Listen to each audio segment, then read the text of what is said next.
Hello, everyone. Welcome back to End Times Ambience. If this is your first time here and you enjoy the broadcast, consider subscribing to the channel. Also, if you would like ad-free and early access to our broadcast, consider coming over to Patreon and supporting the channel over there, where we are up to 1,500 members.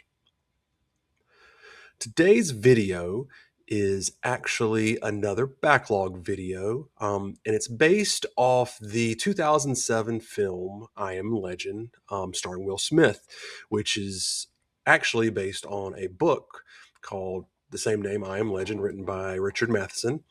That book actually has several different adaptations, one being The Last Man on Earth from 1964, starring the great Vincent Price, and The Omega Man from 1971, starring Charlton Heston.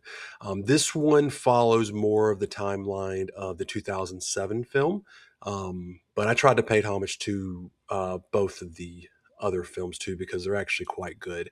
And if you've actually never seen any of those films or one of those films or whatever, I'd recommend going out and checking them out. They're all very good, very enjoyable, and they're a fun way to spend an afternoon or an evening. If you're not familiar with this story, what happens is a doctor named Alice Krippin creates a cure for cancer. But that cure mutates and ends up wiping out most of humanity. And the ones that survive become creatures called Darkseekers that cannot come out during the sunlight. So it kind of follows that same template and shows you from the start of it all the way building up through the arrival of the Darkseekers. So with all that being said, End Times Ambience proudly presents When Shadows Wake, the Krippin virus. Hope you enjoy the show.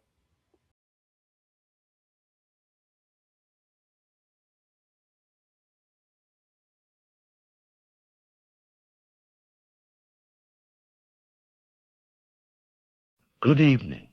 Tonight, we find ourselves examining the peculiar perils of human ambition.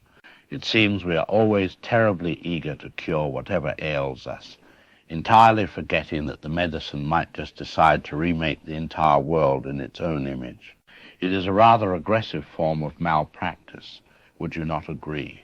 If you find yourself intrigued by such apocalyptic miscalculations, I highly recommend seeking out the brilliant source material that inspired this tale.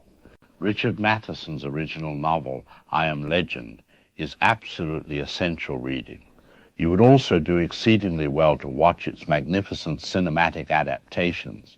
The Last Man on Earth, The Omega Man, and the acclaimed film I Am Legend are all tremendous works of art. They are, quite frankly, splendid ways to pass an evening while the world outside your window remains relatively intact. Now, a minor point of housekeeping before we pull back the curtain. Please note that while the voices you are about to hear are synthetic, the events and direction are orchestrated by human hands. Enjoy the show.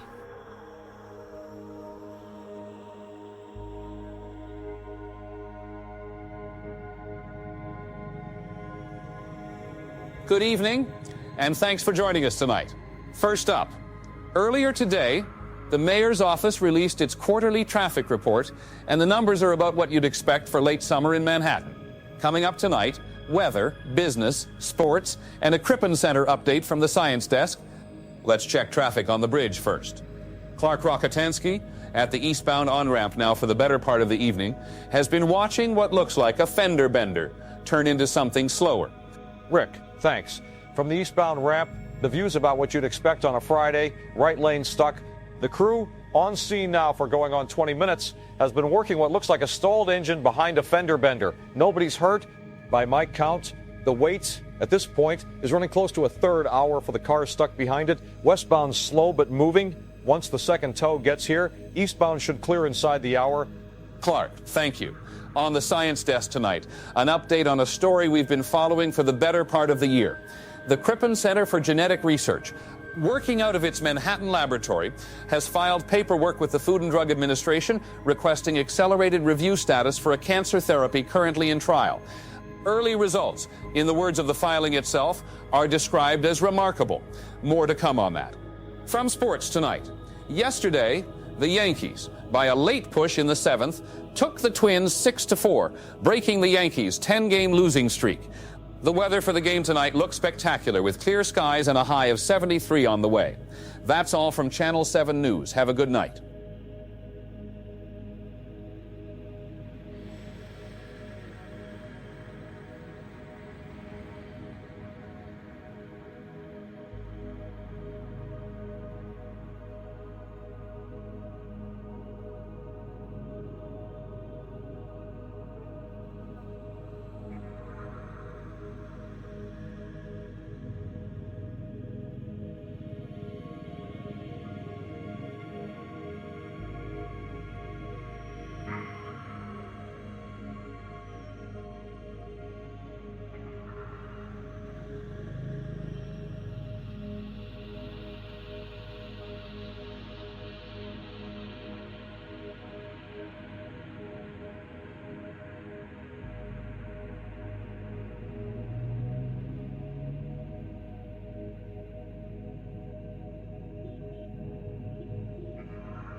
Good evening. I'm Rick Eli with Channel 7 News. Just 3 months ago, we briefly mentioned that the Krippin Center for Genetic Research had filed for an accelerated review with the FDA. Well, the review is finished and the results are public. Tonight, the details emerging from that report mark what is, without question, the single largest medical announcement in the history of this network. Details in a moment. Clark Rakitansky, outside the Krippin Center in Lower Manhattan tonight, has been on the ground since late this afternoon. Rick, thanks. From Mercer Street, the scene out here is something I haven't covered before. The line stretches 3 blocks south. People have been gathering since the announcement hit the wires, and the crowd, from what I can see from this position, is still growing. Champagne on the sidewalk, music from somebody's car stereo, a mood I'd call pure celebration. Across the street, in the storefront window, somebody put the Time magazine cover up on a monitor before the crowd got this big. Dr. Krippin's face. Underneath, the words "Savior of Modern Medicine," printed large enough to read from the sidewalk. Just a few minutes ago, I spoke with a woman whose sister participated in this trial. She was practically speechless. Through her tears, the only thing she could manage to say over and over was that the cancer is completely gone. After months of waiting, she hadn't dared to hope. And Rick, that feeling of sheer disbelief is the exact mood down here tonight. Clark, thank you. Joining us now in the studio is Dr. Sarah Krippin, director of the Krippin Center for Genetic Research, lead author on the trial, and the woman whose face is on that magazine cover Clark just mentioned. Doctor, thank you for being here tonight. Before we get to the numbers, and we'll get to the numbers, I think our viewers need to understand, in the simplest terms you can offer, what your team has actually done. We've been hearing the word Virigene. Walk us through it. What's that? Thank you, Rick. What I can tell you is that my team, over the past 4 years, has been working with one question. How do you, as a researcher, take a virus, the measles virus specifically, and reprogram it at the genetic level to fight for the body rather than against it? And the measles virus in particular. Why that one? The measles virus, in its natural state, is an extremely efficient delivery vehicle. It moves fast. It targets cells with remarkable precision. The problem, of course, is that in nature the virus is destructive. My work has been to take that same efficiency and point it in the other direction. What my team does, at the genetic level, is remove the components of the virus that cause disease. We strip them out. In their place, we insert new genetic instructions, sequences that I designed, that tell the virus to seek out cancerous cells and destroy them. The result is what we call a virigene. It uses the virus's own machinery, its speed, its targeting ability, to fight for the patient instead of against the patient. Doctor, you, in a press interview earlier this year, used an image to describe this that stayed with me. A car on a highway. You said the virus was a fast vehicle driven by somebody who meant to cause harm, and that your work was, in your own words, removing that driver and putting a cop behind the wheel. That is the image I come back to most, yes. The question is whether you can take the vehicle, the virus, strip it down to its engine, and put someone behind the wheel who's fighting for you rather than against you. We did that. We took the bad man out of the car. We put a cop in the seat, and the cop, my virus, goes looking for cancer the way the original went looking for healthy cells. Same speed, same precision, different mission. I've been covering medicine on this desk for 11 years, and I don't think I've heard a concept explained that cleanly. A virus that fights for the patient, The implications of that, if the data holds, are difficult to overstate. Doctor, the numbers. Our viewers tonight, hearing a term like 100% success rate for the first time in a medical context, are going to need you to explain what that means. Can you walk us through the trial? In my trial, 10,009 patients were enrolled. Each of them, my patients, had been diagnosed with terminal cancers by their existing care teams before they came to me. Lung, liver, brain, bone, pancreatic, every major category. These were people who had been told there was nothing left to try. Over a course of several months, each one was given the modified virus. My virus found what it was designed to find. It found the tumors. It attacked them. At the close of the trial window, every one of my patients, assessed by an independent oncology board, was declared cancer-free. Everyone. Doctor, I want to make sure our viewers heard that clearly. You're telling us tonight that 10,009 patients with terminal cancer were given this treatment, and every single one of them, assessed independently, is now cancer-free. 100%. What I can tell you tonight is that the modified measles virus, my virus, has done exactly what it was built to do. It cured my patients, every one of them. The virogene works. Dr. Sarah Krippin, thank you. The director of the Krippin Center for Genetic Research, here in the studio tonight, with results that I think very few people in this room or watching at home have fully taken in yet. 10,009 patients, terminal diagnoses, 100% of them cured. We have been covering this story since the Krippin Center filed for accelerated review 3 months ago. And I'll tell you, nothing in that filing prepared us for what we heard in this studio tonight. Tomorrow morning, you, on every newsstand across the country, will see Dr. Krippin's face on the cover of Time magazine above the word savior of modern medicine. After what we've heard tonight, that title doesn't seem like much of a stretch. From Channel 7 News, this is Rick Eli. Good night.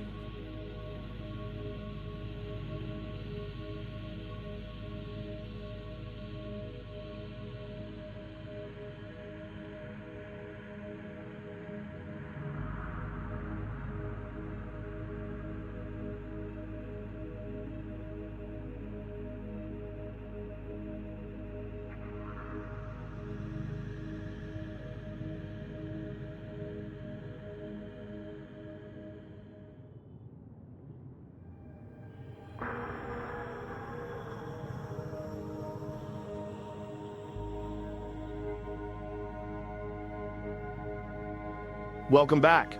If you've been anywhere near television today, you already know what happened. The Krippin Center for Genetic Research, working out of a lab in Lower Manhattan, has published the results of a 4-year clinical trial involving a genetically modified measles virus designed to hunt cancerous cells. 10,009 terminal patients enrolled, every single one of them cured. 100%. That's the headline everywhere tonight, and it should be, because if the data holds, this is the end of cancer as a terminal diagnosis. I've spent the better part of the afternoon reading the press release and the summary data the Krippin Center published alongside it. The science is impressive, but there's a question buried in the methodology that I haven't heard anyone ask yet, and that's what tonight's show is about. I should say up front, I'm not a virologist. I've done enough reading to ask the right questions, and I've been wrong before. So tonight we've got someone on the line who has the background to tell me where my concerns are warranted and where they aren't. Gavin Elster is a biogenetics analyst, formerly with one of the larger pharmaceutical consulting firms out of Boston, and he's been following the Krippin research closely for the better part of 2 years. Gavin, thanks for coming on. Thank you. And I want to say at the top that what Dr. Krippin and her team have accomplished here is genuinely extraordinary work. On paper, the concept is elegant. You, as a researcher, take a pathogen that is already one of the most efficient cellular delivery systems in human biology, and you retool it. The engineering involved in that, in theory, is not new, but the scale of what they've pulled off in this trial is something I haven't seen. The scale. Right. So the scale is the part that gets me. Walk me through the basic mechanics of what they did, because I want to make sure I've got the foundation right before we get into the harder question. Sure. The measles virus. And I want to be precise here. Was chosen because of its replication speed and its affinity for specific cell surface receptors. It's fast. It gets where it needs to go. What Dr. Krippin's team did was strip out the genetic coding that makes measles a disease and replace it with what the literature calls a therapeutic payload. In practical terms, you end up with something very close to a guided missile that the body doesn't reject. The virus enters, it finds cancerous tissue, and it destroys it using the same biological machinery that measles normally uses to infect cells. On paper, the elegance of that design is hard to overstate. A guided missile. Okay, so here's where I want to slow down. You said replication. The virus replicates inside the patient. That's part of how it works. And a virus that replicates, even a modified one, is making copies of itself inside a living body. It is. And that's the right question. In a controlled trial environment, you, as an observer, are watching the first generation of the modified virus behave inside patients who are enrolled and monitored over the full course of the treatment window. The data from that window, on paper, is clean. 100%, as Dr. Krippin announced tonight. The first generation? Okay, so when you say first generation, and I want to make sure I'm tracking you here, are drawing a line between the virus they put into the patient and the copies the virus makes of itself once it's inside. That's the distinction, yes. When you reprogram a live virus at the genetic level, the question on the table, the one the trial answered, is efficacy. Does the modification work? Does it target what it's supposed to target? Dr. Krippin's trial answered that question definitively. Right. So the efficacy side is settled. The virus finds cancer. The virus kills cancer 10,009 times. That part's done. That part's done. The question nobody is asking is stability. What does the second generation of that modified virus look like inside a host that wasn't in the trial? That is a different data set. And as of tonight, it doesn't exist. Stability. So you're saying, if I'm hearing you right, there's a version of this virus inside the patient that the trial didn't track after the original. What I'm saying, in specific terms, is that the trial measured the behavior of the virus they put in. The first copy, the question I'd want answered before any kind of broader rollout, and this is the question that wasn't at the press conference tonight, is what happens when that virus starts reproducing on its own terms. The second copy, the third, the 10th. And those copies, the second and the third and the 10th, they might not carry the same programming. That's what you're getting at. In theory, when you modify a live virus and introduce it into a biological system, the modifications, the genetic reprogramming, may or may not replicate with the same fidelity across subsequent generations. Every copy introduces a chance, however small, that the code drifts. That is an open question. The press conference tonight treated it as a closed one. So you're saying the virus could change? I'm saying the question of whether it changes and what it changes into is the question that a responsible review process would want answered before a global rollout to millions of additional patients who are not part of the original controlled environment. I'm not saying the answer is bad. I'm saying the answer isn't there. And the rollout, the timeline for the rollout, do we know how fast they're planning to move on this? The accelerated FDA review, if approved, which given tonight's numbers it almost certainly will be, puts a global distribution timeline inside of 18 months. In theory, that means millions of new patients receiving a live modified virus before anyone has published long-term replication data from the original 10,000. That's the gap. 18 months. That's fast. It's the fastest track available. And again, on the strength of the efficacy data, the pressure to move at that speed is completely understandable. People are dying of cancer right now. Every month of delay has a body count. Because nobody asked. That's the part one. Keep circling back to. Nobody in the room tonight, not the reporters, not the FDA reviewers, nobody asked what happens to the cop, the modified virus, once it starts making copies of itself that weren't part of the original design. I didn't say it wasn't asked privately. What I can tell you is that it wasn't asked publicly. On camera, at the single largest medical press conference in recent memory. In my experience, that usually means the answer either isn't known or isn't comfortable. By itself, that doesn't mean the answer is bad. It means the question deserves a public response before the rollout moves forward. That's all I'm saying. Gavin, let me ask you one more thing before we wrap up. You've been watching the Krippin program for 2 years. You've read the filings. You've read the summary data. If you had to put a number on your concern here, and I know that's an unfair question, where does it land?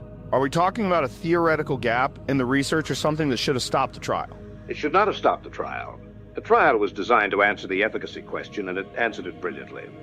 What concerns me, on paper, is the distance between a successful clinical trial in a controlled environment and a mass rollout across millions of new hosts. That distance is where the stability question lives. It's not a failure of the research. It's a question the research wasn't designed to answer. And somebody should be designing that study right now. Gavin Elster, biogenetics analyst and former pharmaceuticals consultant who has been following the Krippin research for the better part of 2 years. Thank you for coming on tonight. And look, before I sign off, the cure works. 10,009 people are alive tonight who wouldn't be without it, and that matters more than anything I've said in the last 10 minutes. I want to be clear about that. But a modified live virus, replicating inside a human body, making copies of itself across generations that nobody has tracked, and nobody in the room asking what the second copy looks like. That's the kind of thing I lose sleep over. Maybe the answer is fine. Maybe the second generation of the virus looks exactly like the first, and Gavin's concern turns out to be a footnote in a story about the greatest medical achievement in human history. I hope so. In the back of my mind, though, the part that sticks is that nobody asked. Thursday nights, same time, we'll be here.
Good evening. We're coming on the air tonight with a developing situation out of Lower Manhattan that's been moving faster than we can confirm it. What we know at this hour, and I want to be precise about what we know versus what we're hearing, is that a significant number of patients from the Krippin Center cancer trial have been readmitted to hospitals across the city with severe symptoms. We don't have clinical details tonight. What we do have from 3 separate sources inside the hospital system is a single word that keeps coming back: violent. I keep returning to that word because it doesn't belong in a sentence about a cancer trial. We reached out to the Krippin Center, to the CDC, and to 3 independent epidemiologists over the past 4 hours. None of them, as of broadcast time, were willing to come on camera. That tells you something. The governor's office released a statement tonight acknowledging the hospital admissions and directing all questions to the CDC. The CDC directed us to the Krippin Center. The Krippin Center's public phone line has been disconnected since this morning. Nobody's talking. Clark Rykatansky is live tonight at a quarantine perimeter in Lower Manhattan. Rick, thanks. From the south end of the cordon, the military presence down here is something I wasn't expecting when we drove in about 90 minutes ago. Humvees on both sides of the street. National Guard, by the look of the uniforms, running a hard line across the entire block. Nobody's getting through, and nobody from the other side has come out since we got here. It's loud. There's a constant noise coming from inside the perimeter, and I can't see past the line to tell you what it is, but it hasn't stopped since we arrived, and it's not the kind of sound you hear outside a hospital. Clark, the question I keep coming back to tonight is why the military is here. Hospital emergencies don't draw National Guard perimeters.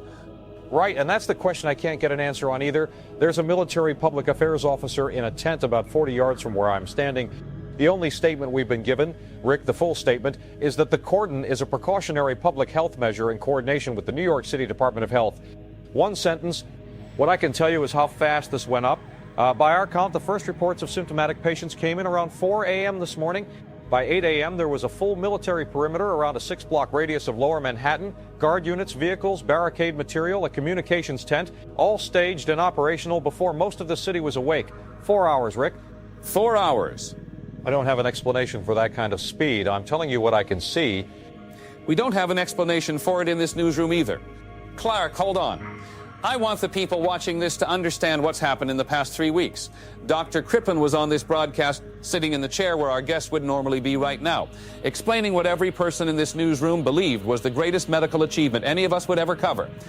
I used the word cure on the air. Now you're standing behind a military line, and the woman who built that treatment won't return our calls. That's right. And behind me, if you can see this on camera, there's a group of about 30 civilians who've been standing at the barricade since before we arrived, some of them with family inside the zone. From where the camera's sitting, I can see the upper floors of Bellevue, about 3 blocks in past the line of military vehicles. Every light in that building has been on since we arrived.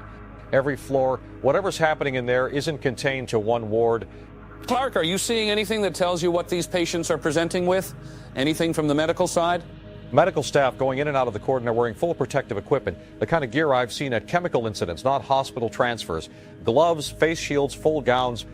But nobody who's come out has talked to press, and we haven't been close enough to hear what they're saying to each other. The number we've been given tonight, and I want to read this carefully because it hasn't been confirmed by any official source, comes from a contact inside the hospital system. Close to 5,000 of the original Krippin trial patients have been readmitted in the past 72 hours with symptoms nobody in the emergency departments was prepared for. 5,000 out of 10,009. Half the trial, Rick, in 3 days. And no one will tell us what's wrong with them. One more thing before I hand it back, Rick. In the last hour, I've watched 3 ambulances drive into the perimeter through the south checkpoint with their lights running and their sirens off.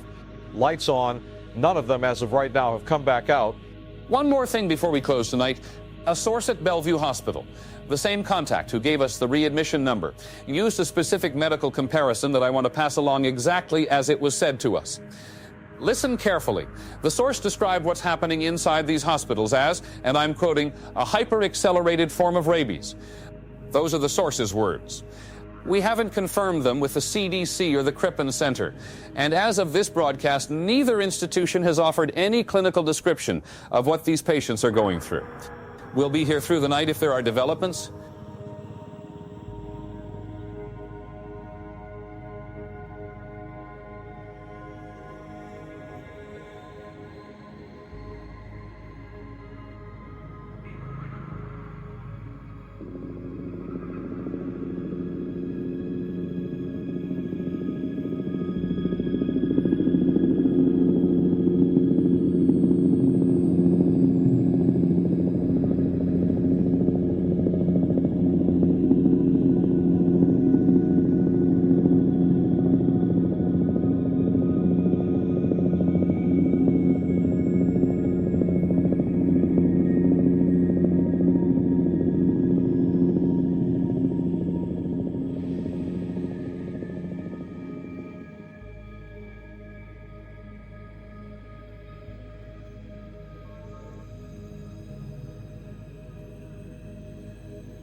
Good evening.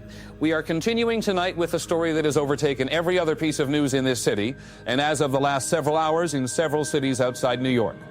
If you've been following our coverage, you know that close to 5,000 patients from the Krippin Center cancer trial were readmitted to hospitals across the New York area over the past week with symptoms described by sources as violent. On our last broadcast, a source at Bellevue Hospital compared what was happening inside those facilities to a hyper-accelerated form of rabies. Those words. Tonight we have more detail on what that comparison actually means. Clark Rockatansky is back at the quarantine perimeter, which we can now report has expanded since our last broadcast. Clark? Rick, thanks. From where I'm standing tonight, the cordon has pushed 4 blocks north and 2 blocks east since the last time I was here. More vehicles, more uniforms. The public affairs tent is still giving us the same one-sentence statement about a precautionary health measure, but the footprint of this operation has doubled in 3 days. There's also something new at the checkpoints tonight. Eye scanners, retinal scanners, 2 of them set up at the entrance where the medical staff pass in and out of the perimeter under guard escort. I watched a nurse get scanned going in about 20 minutes ago. Nobody's told us what they're scanning for. What's different tonight is that we've been in contact with a source who's been working inside Bellevue since the first wave of readmissions. Medical staff. This source asked us not to use the name, and I agreed to that. The symptoms being described to us tonight are severe neurological deterioration in patients who are walking and talking less than a week ago, extreme and sudden aggression, and biting. The source used that word 3 times in a 10-minute conversation. Biting. Patients attacking staff, patients attacking other patients. The source inside Bellevue is confirming biting. Confirmed. And the source was clear that this isn't a confused patient grabbing at a tube or resisting a procedure. The description we were given is that these patients are going after people's faces, their hands, any exposed skin. The aggression started within hours of the first neurological symptoms, and it hasn't let up. Clark, on our last broadcast, the Bellevue source used the phrase hyper-accelerated rabies. Is tonight's information consistent with that comparison? Same source, Rick. And tonight the source told us they wish they hadn't used the word rabies because rabies is slower. The original trial patients went from first symptoms to full aggression in under 48 hours. The source said that in a standard rabies case, that kind of neurological collapse takes weeks. How is this thing spreading? Are we talking about something that can move through a waiting room? As of what we've been told tonight, no. Every confirmed secondary case, meaning a person who wasn't part of the original trial but is now showing the same symptoms, got it through a bite or through direct contact with infected blood, fluid contact. That's the only confirmed route as of this hour. I should add, Rick, that the secondary cases are the piece that should worry people. Staff members who were bitten are deteriorating at the same speed as the original patients, and in some cases the onset has been even faster than the first wave. Same aggression, same loss of function. Whatever this thing is, it doesn't weaken when it jumps to a new host. Clark, one question. Has anyone inside the zone gotten better? I asked that directly. Not one of the 5,000 original patients has shown any sign of improvement since they were brought in last week. Not one staff member infected through contact has improved. Everyone who went in is still in there. The source told us that treatment isn't the right word for what's happening in there anymore, Rick. They've stopped. They stopped trying to treat the original patients 3 days ago. The hospitals are focused on keeping the affected patients separated from the staff who haven't been bitten yet. In the past 30 minutes, a detail has come across this desk that I don't yet have full confirmation on, which is that some of the affected patients are presenting with severe hemorrhaging from the eyes. If you see anyone in that condition, don't approach. Call your local emergency number. We also have a statement tonight from the Department of Defense released about 40 minutes ago. I'm going to read this as it was given to us. Quote, "The Department of Defense, in coordination with the Centers for Disease Control and Prevention and the New York State Department of Health, has designated the current medical situation in Lower Manhattan a federal public health emergency. Lieutenant Colonel Dr. Robert Neville of the United States Army Medical Research Institute of Infectious Diseases, Fort Detrick, Maryland, has been appointed to lead the military medical response effective immediately." End quote. I'll note for our viewers that the Army Medical Research Institute of Infectious Diseases is the facility that handles the country's highest level biological threats: anthrax, Ebola, the pathogens that require the highest containment clearance in the military. That is the unit now running the response in Lower Manhattan. Rick, from out here, that tracks with what I've been watching on the ground. In the last 2 hours, a convoy of refrigerated trucks pulled in on the east side of the cordon. 6 of them, engines running. Nobody's told us what they're for. Decontamination tents staging on the south end, the kind with the sealed entry flaps, and the ventilation units running off portable generators I can hear from here. Chemical gear, this is a medical zone that doesn't look medical anymore. We've received reports in the last hour from hospitals in Newark, Philadelphia, and Boston, each describing smaller clusters of patients with symptoms that match what we've been hearing from Manhattan. We haven't confirmed those independently. We're working on it. For anyone with a family member who was in the Krippin trial, the center's public line has been unreachable since yesterday morning. We've posted alternative contact information on our website. What we still don't know tonight, and what no one in this city has been willing to answer publicly, is whether the quarantine perimeter around Lower Manhattan was built to keep the public away from the patients or to keep the patients away from us. Stay with us.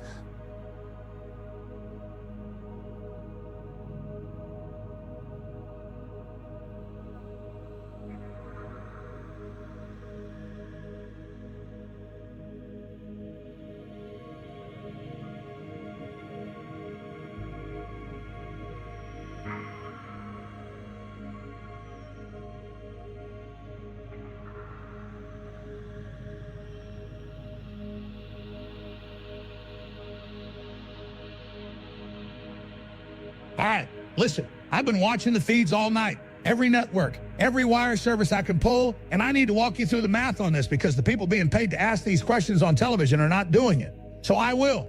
First reports hit the wires at 4 a.m. By 8 a.m., you've got National Guard units with Humvees, barricade material, a full communications tent, and a hard perimeter running 6 blocks deep around the Krippin lab in Lower Manhattan. 4 hours. You don't stand up a military cordon that size in 4 hours on a surprise. You stand up a cordon that size in 4 hours when the trucks were already loaded and the route was already planned. Think about that. The official story, the one your television is feeding you right now with the serious anchor faces and the breaking news banners, is that 5,000 cancer patients suddenly went berserk and started biting people, and the United States government, caught completely off guard by this, rolled a full military containment operation into the most congested part of Manhattan before the morning commute, on a surprise, with vehicles, with personnel. That's what they want you to sit with tonight. Now, Dr. Krippin, where is she? 3 weeks ago, she's on the cover of Time. 3 weeks ago, she's sitting in a television studio calling it her virus, her trial, her work, her patients, with a smile on her face, and the whole world applauding. Tonight, 5,000 of her patients are behind a military line doing things to each other that the hospital staff can only describe by comparing it to rabies, and she hasn't said one word, nothing. The woman who couldn't stop talking about her achievement 3 weeks ago has gone completely dark the moment her achievement started eating people. Nobody on your screen is asking where she went. And the rabies comparison, okay, let me get into this because it falls apart if you give it 30 seconds. Rabies has an incubation period measured in weeks. Weeks. What they're describing inside that cordon, the biting, the aggression, the total loss of higher brain function, happened inside of 72 hours across 5,000 people at the same time. That's not a disease that mutated on its own. And here's the thing. Actually, hold on. This is the part you need to hear before anything else. The reporters outside that perimeter are telling you the transmission is fluid-based. Blood and saliva, bites only. And if that's true, if the only way this thing moves is through direct physical contact, then explain to me why the military response looks like they're containing something that travels through the air. 6 blocks, hard perimeter, nobody in, nobody out, contact only. That's what they're telling us. You don't lock down 6 city blocks for a contact pathogen. You lock down 6 city blocks when you know something about the transmission that you haven't told the public. The containment doesn't match the story. And I want to go back to one more thing because it's been buried in all of this. The Krippin trial, your tax dollars, had full federal funding and FDA fast-track approval, which means the government wasn't watching from the outside. They were inside the building, writing the checks and signing off on every stage. They funded it. They approved the timeline. They stamped the accelerated review. And the morning it goes wrong, they've got a containment team rolling through lower Manhattan before the sun comes up. Do you connect those dots yourself? And there was a guy, a biogenetics analyst, on a podcast last week who asked the one question nobody at the press conference bothered with: what does the second generation of a modified live virus look like? He didn't get an answer. Nobody followed up. 72 hours later, 5,000 people are behind a military line biting each other, and we're sitting here calling it rabies. Start now. I've got food for 90 days, water filtration for twice that, a shortwave radio, and a printed list of every active ham frequency in the Northeast corridor, because when the grid goes down, and I think the grid goes down before this is over, that printed list is the only communication network that still works after the phones stop and the towers go dark, and the companies that run everything you depend on stop answering. Think about what you do after that.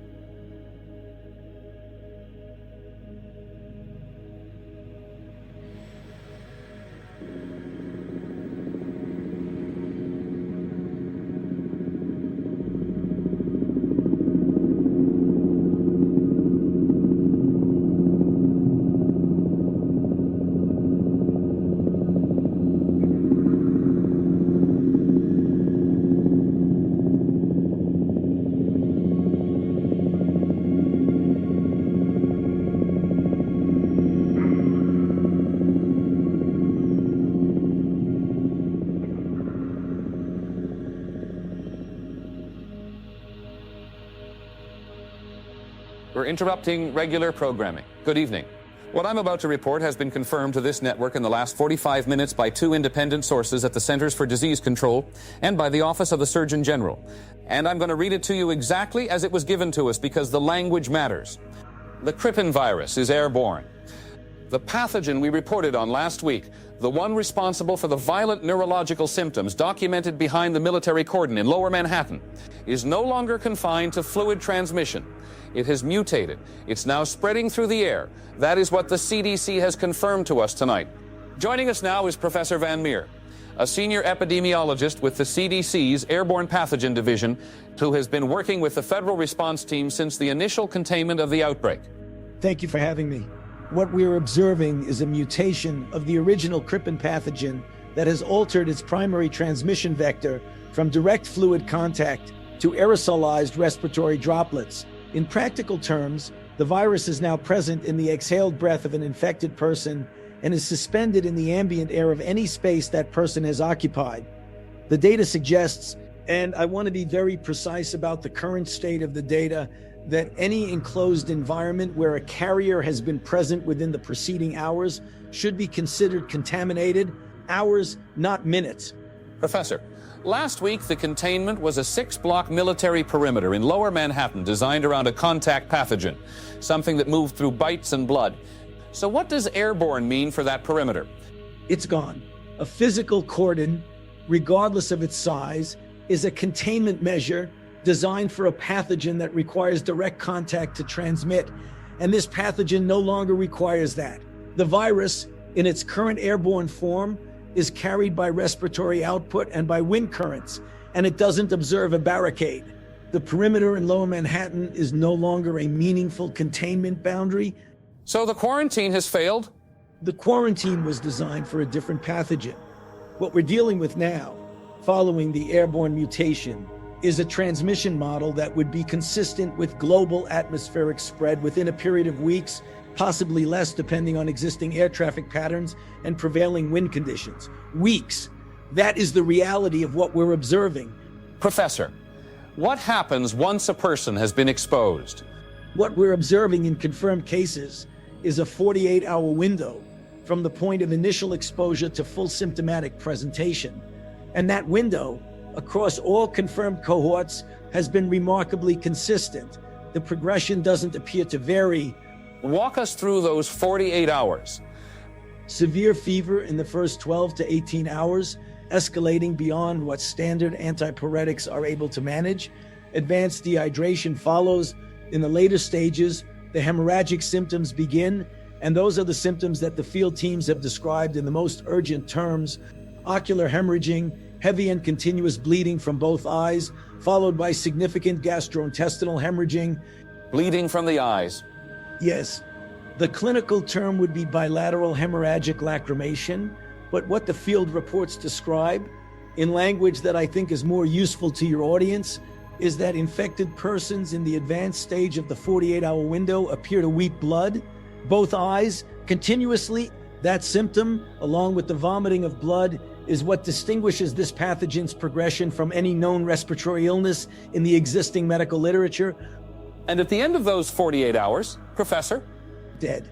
At the conclusion of the incubation window, the host is either deceased or has entered a secondary symptomatic state that we don't yet have confirmed data to characterize on this broadcast. Those are the two observed outcomes.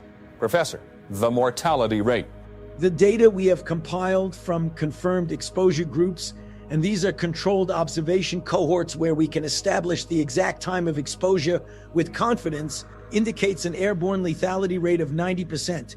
The remaining 10%, closer to 9.8, survive the initial exposure but present with the secondary symptoms I referenced a moment ago. The nature of those secondary symptoms is the subject of ongoing observation. 90%. Professor, the global population at this hour is roughly 6.8 billion people. If the mortality rate you've just stated holds across a global exposure, and Professor, you just told us the virus spreads through the atmosphere, we're talking about the death of 5.4 billion human beings. The data would be consistent with a figure in that range. 5.4 billion dead. And the 10%, the roughly 588 million people who, by that math, would survive the virus but not die from it, what happens to them?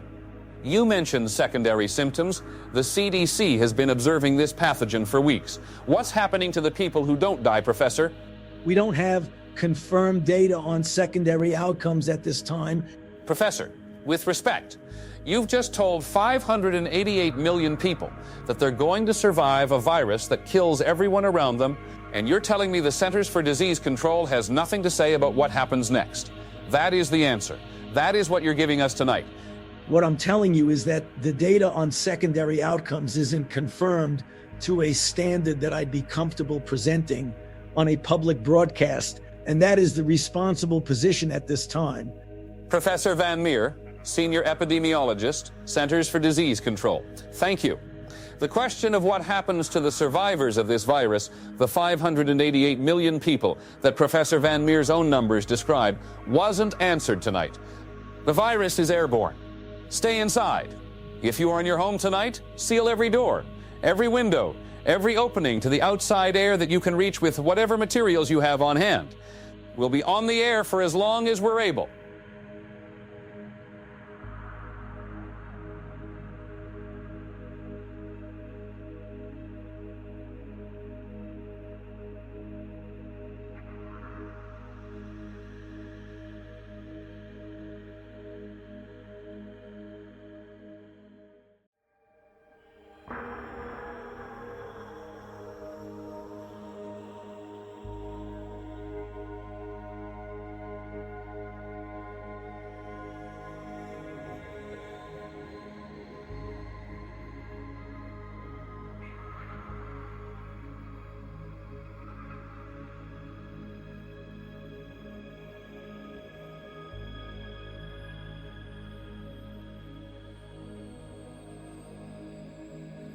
The following message is transmitted at the request of the United States Department of Health and Human Services in coordination with the Federal Emergency Management Agency and the Department of Homeland Security.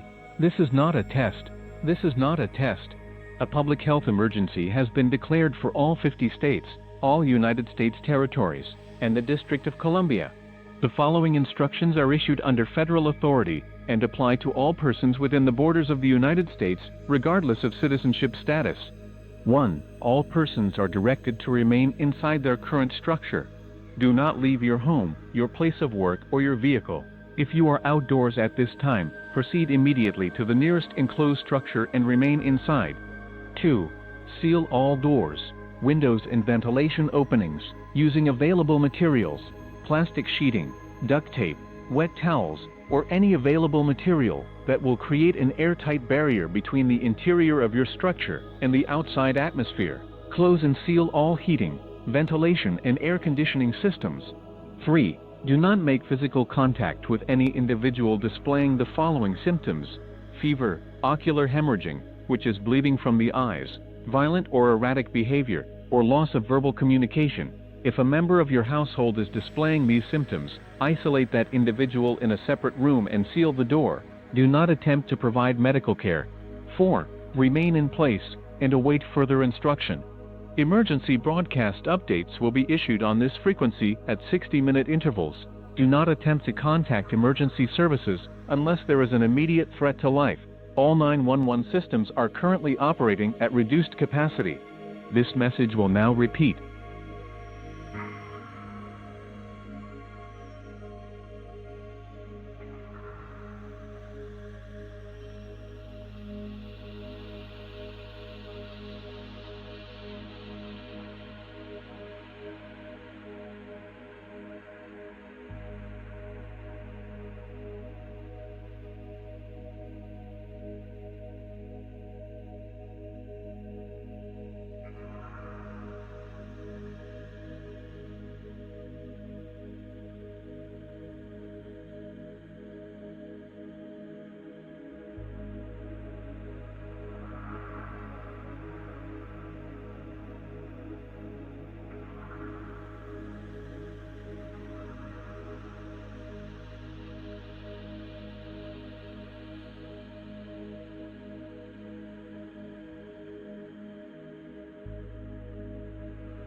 My fellow Americans, I'm speaking to you tonight from the Oval Office because what's happening to this country and to the world has changed in the last 72 hours. And I owe it to you to tell you the truth about it, plainly, and without the kind of careful reassurance you've heard from this desk before. The Krippin virus is airborne. 3 days ago, the Centers for Disease Control confirmed that the strain responsible for the violence in the New York quarantine zone has mutated. It now moves through the air, through respiratory droplets, person to person, in any room you share with someone. The difference between this and a common cold is the death rate, 90%. I know how this looks, because I've been watching the same footage you have. All week, the highways outside our cities packed solid with people who can't move and can't go home. People keep telling me it looks like something out of a movie, and I understand exactly why they say it. But the truth is harder than that, and you deserve to hear it. This began as a cure. A doctor in this country built it to end cancer, and for a while, it did exactly that. It was approved. It was given to 10,009 people. And the thing that was meant to save their lives has turned on all of us. It's in the air now, and it's killing nearly everyone it reaches. So tonight, I've put new orders in place. As of 9 o'clock this evening, I've ordered the National Guard into every major city in the country to enforce a mandatory shelter-in-place for all civilians. Stay inside. Seal your doors and windows with whatever you've got. Do not leave your home or your car until you hear an all clear on the emergency broadcast system. The infected are violent and fast, and the danger is worst after the sun goes down. I've spoken tonight with the leaders of 14 allied nations, and every one of them is putting the same measures in place. What we're facing here, the whole world is facing at the very same hour. I won't lie to you. this will not be over by Christmas. I can't give you a count of the dead, because that number is changing faster than anyone in this building can write it down. But there is work being done.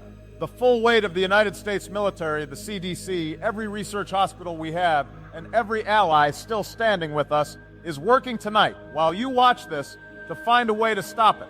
Stay home. Stay there tonight, and every night after, until you hear an all clear, and keep the people you love close while you wait. If you're the praying kind, tonight would be a good night for it. God bless you, and God bless the United States of America.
Good evening.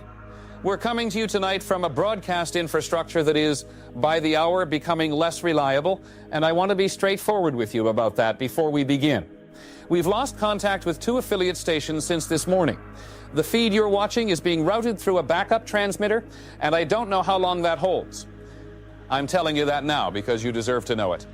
Clark Rokotansky is live at the Manhattan docks tonight, where a large-scale military evacuation has been running since before dawn.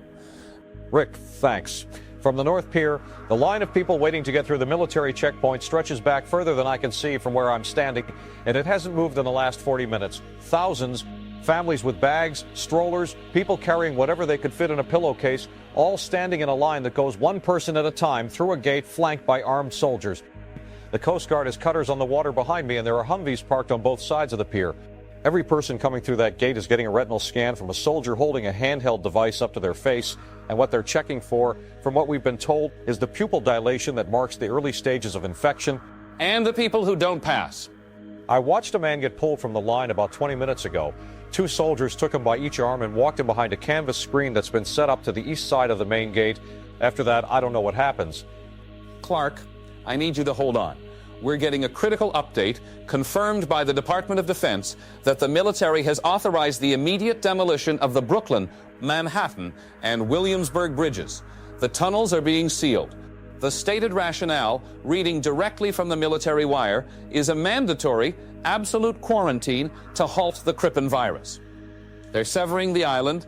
The military is bringing down the bridges, trapping unevacuated civilians in the quarantine zone as a strict containment measure.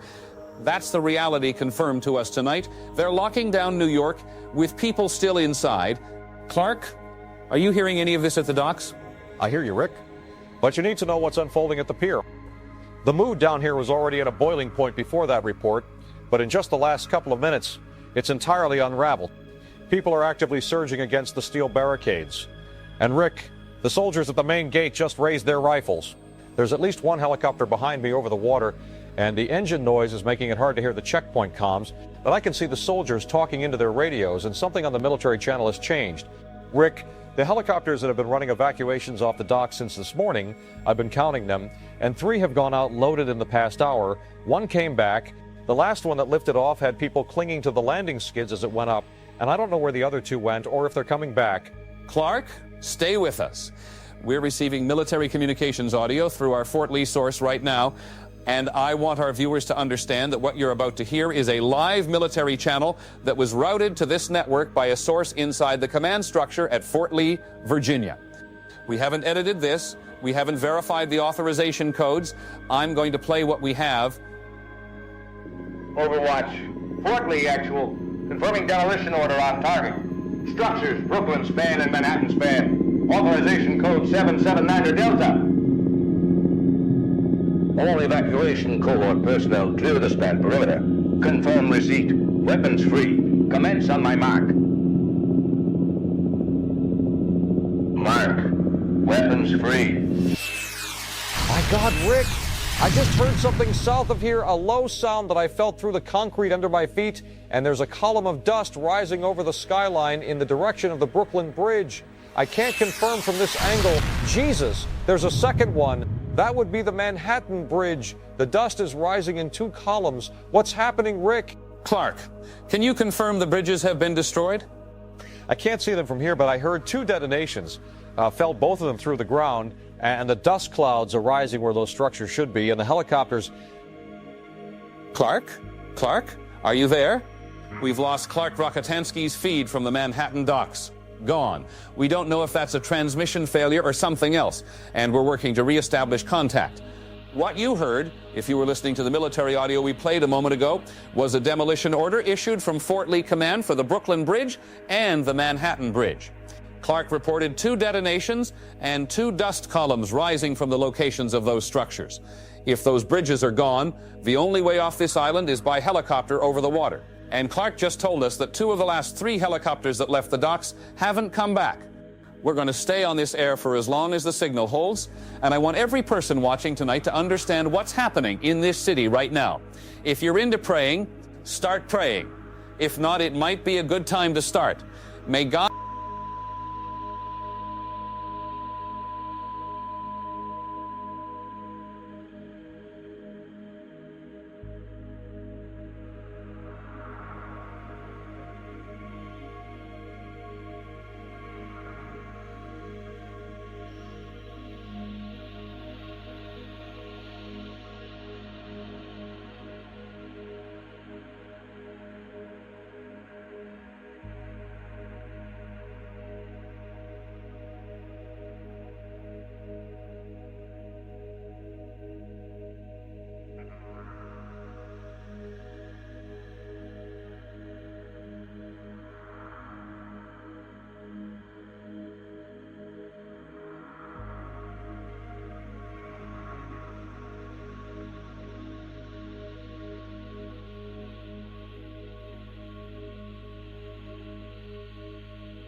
The bridges are gone. They blew the Brooklyn Bridge and the Manhattan Bridge with military ordnance while civilians were still on them. And if you're listening to this broadcast right now, it's because I'm the only one left on the air, because every network, every cable channel, every news desk in the country went dark tonight. The reason they went dark is that the people who run those networks are either dead or hiding in the same bunkers the government built for itself while the rest of us were paying for the concrete. I'm going to tell you what's out there. I've been getting calls all night from people who've seen them, and every caller I've talked to in the last 3 hours has described the same thing, and the thing they're describing, and I don't care how this sounds to you, because I stopped caring about how things sound about 48 hours ago, is vampires. Vampires. Pale, hairless, out after dark, feeding on blood and burning in sunlight. That's what my callers are telling me, and that's what the reports from overseas are saying, and that's what the government, your government, the one that approved the Krippin trial and fast-tracked the FDA paperwork and put Dr. Krippin on the cover of Time magazine, doesn't want you to know.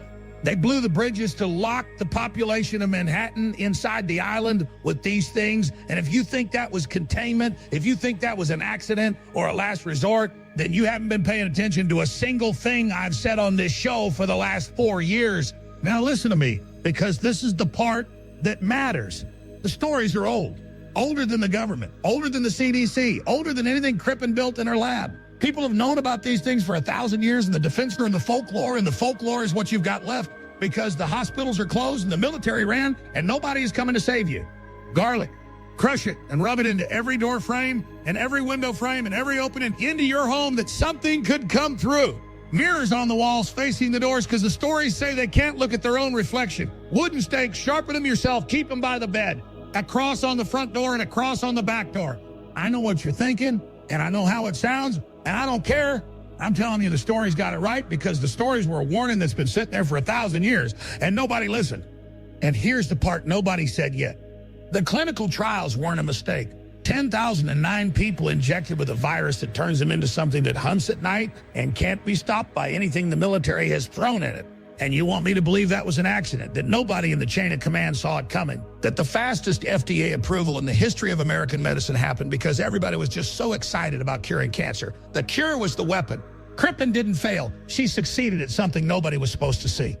Board your windows tonight? Get the garlic, get the steaks, get the mirrors, and put a cross on every door in your house. And after the sun goes down, do not open that door for anyone. Not for your neighbor, not for the police, not for anyone who comes to your door in the dark and calls you by your name, no matter how much they sound like someone you know. Because the things outside aren't people anymore, and they'll use any voice they can to get you to open that door.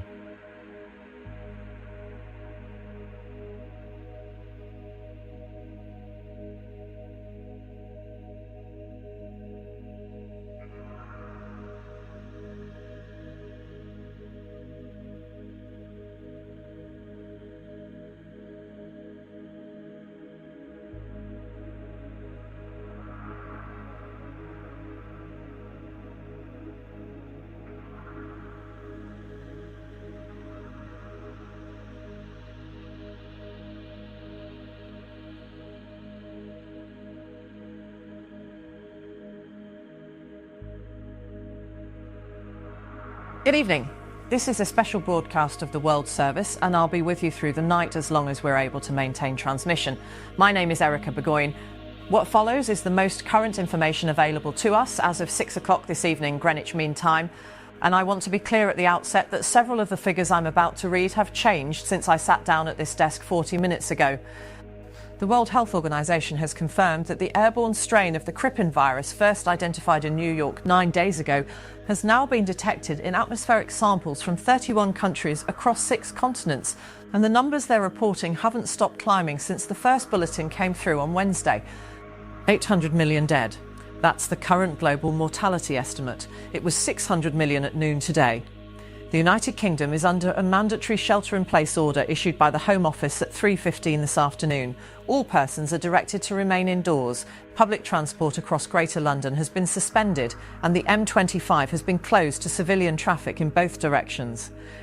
We've got our correspondent Frank Webber at the Royal London Hospital in Whitechapel, where a triage centre was established yesterday by the NHS Emergency Directorate. And Frank, if you can hear us, tell us what you're seeing on the ground.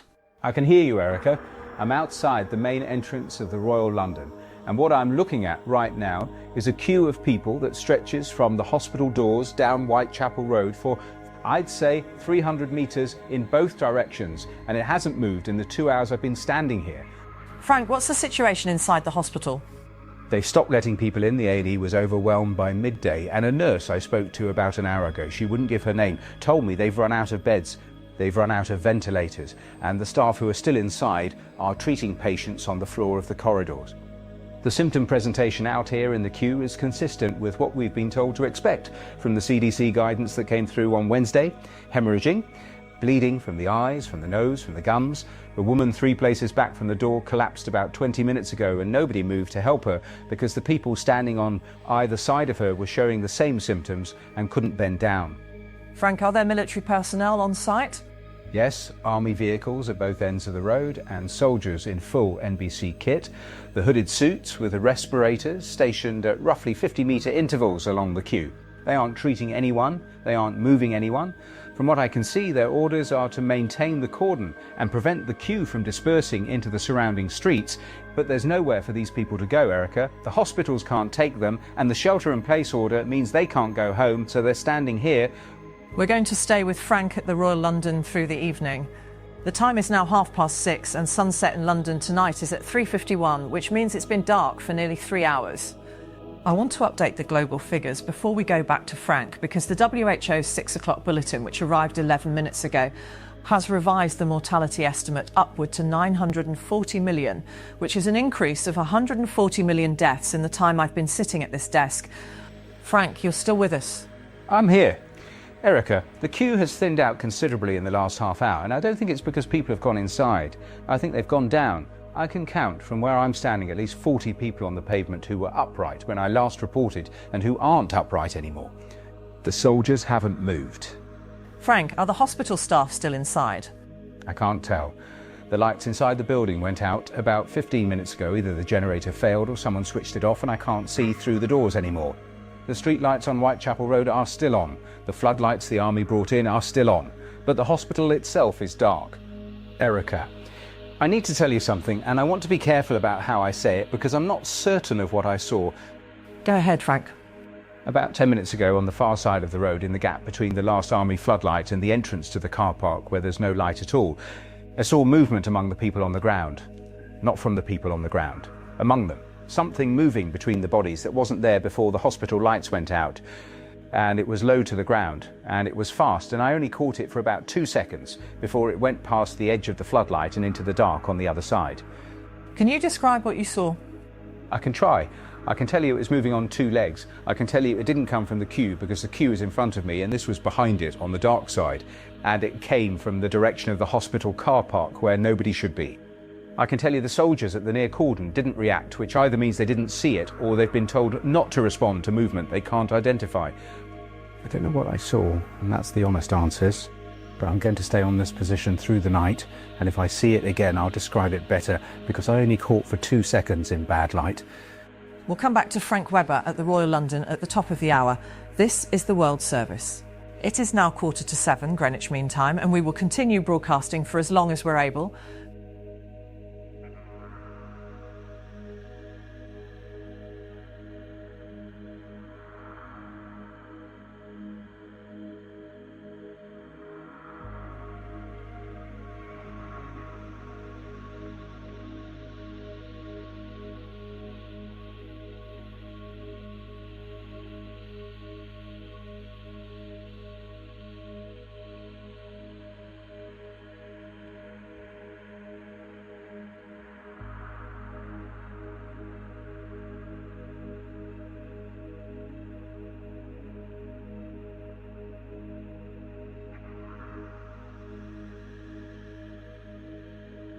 I'm recording this on a phone line that's been dropping every 10 minutes, so if we lose the connection, I'll call back and we'll pick up where we left off. My guest tonight, and I'm not going to use a real name, she's asked me not to, is someone who watched a family member go through the 48-hour infection from beginning to end. She survived. She's calling from a location she's asked me not to name. Layla, thank you for being willing to talk about this. I don't know if willing is the right word, but somebody needs to say what it looks like because the news covered the dying, and the CDC covered the numbers. And nobody's described what happens to the ones who don't die. Start from the beginning. Take your time. When did you first notice something was wrong? Tuesday morning. He woke up with a fever, bad enough that the sheets were soaked through, and I thought it was the flu because everybody in the city had something by that point. By the afternoon, the fever hadn't broken, and he couldn't keep water down. And I stayed with him because I thought he'd either get better or he'd get worse, and I'd take him to the hospital. He got worse. The bleeding? When did that start? That night, I was sitting next to the bed. I'd been sitting there for most of the day, and I looked over at him, and there was blood coming from his eyes. Not a cut. He was crying blood. I cleaned his face with a cloth, and the blood kept coming. And then he started vomiting it. Not food, blood. And I called the hospital, and the line rang for 11 minutes, and nobody picked up. And I called again, and it wasn't even ringing anymore. Right. So at that point, you're alone with him, and there's no medical help available. I thought he was dying. That's what I was waiting for. I was waiting for him to die because the bleeding and the vomiting and the fever, everything about what I was looking at said this person is dying and there's nothing I can do except sit here and hold his hand and wait for it to be over. But that isn't what happened. No. I was waiting for 2 outcomes. Recover or die. And I got a third one that I didn't know existed. It happened around the second morning. Maybe 46 hours after the fever started. I wasn't keeping exact track. What changed? His eyes. He'd been lying there with his eyes closed for hours, barely moving, barely breathing. And then he opened them and looked at me. And I'd known him for 9 years, and I knew every expression his face could make. And the way he looked at me was something I'd never seen. What did it look like? I'm asking because nobody else has described this from the inside. He was afraid of me. Not confused, not delirious, not looking through me the way sick people sometimes do when the fever's too high. He looked at me the way you'd look at something that had broken into your house in the middle of the night to kill you, like I was the worst thing he'd ever seen. and then he came at me. He attacked you. He came off the bed faster than I've ever seen a person move. Faster than should be possible for someone who couldn't lift his head 20 minutes earlier. And the sound he made wasn't a scream, and it wasn't words. It was something between the two. And I ran. I ran out of the bedroom and down the stairs and out the front door. And I didn't stop running until I was 3 blocks away. And I never went back. Lila, you didn't get sick. No. I sat next to him for 2 days while he bled, and I cleaned his face, and I held his hand, and I breathed the same air he was breathing. And I didn't get sick, and I don't know why. You're immune, and there are others like you. And the fact that you're alive and talking to me right now means whatever the virus does to 99% of the human population, it can't do to you. I don't feel immune. I feel like I watched someone I loved turn into something that wanted to kill me, and I ran, and I left him there, and I don't know what happened to him after that. Leela, are you still on the line? The line dropped. I'm going to try calling back, but I don't think it's going to connect because the last 3 calls I've made today rang to nothing. And I think the phone network in her area went down while she was talking, and it isn't coming back. If you heard what she just described, and I think you did, then you heard the answer to the question that the CDC wouldn't answer on the broadcast last week. The one about what happens to the people who survive the 48 hours. That's what happens. They don't recover, they don't die, they become something else.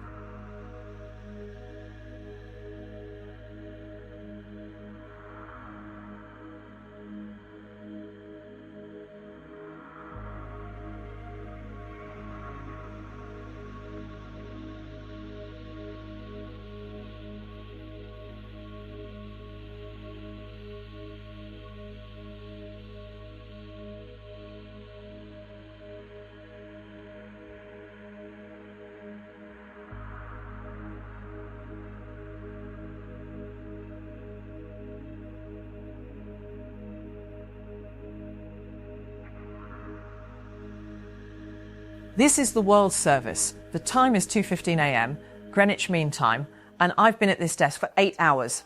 I'm going to continue broadcasting for as long as we've got power, which according to the engineer downstairs could be another 6 hours or another 6 minutes because the grid across central London has been failing in sections since midnight and he can't tell us which section we're on.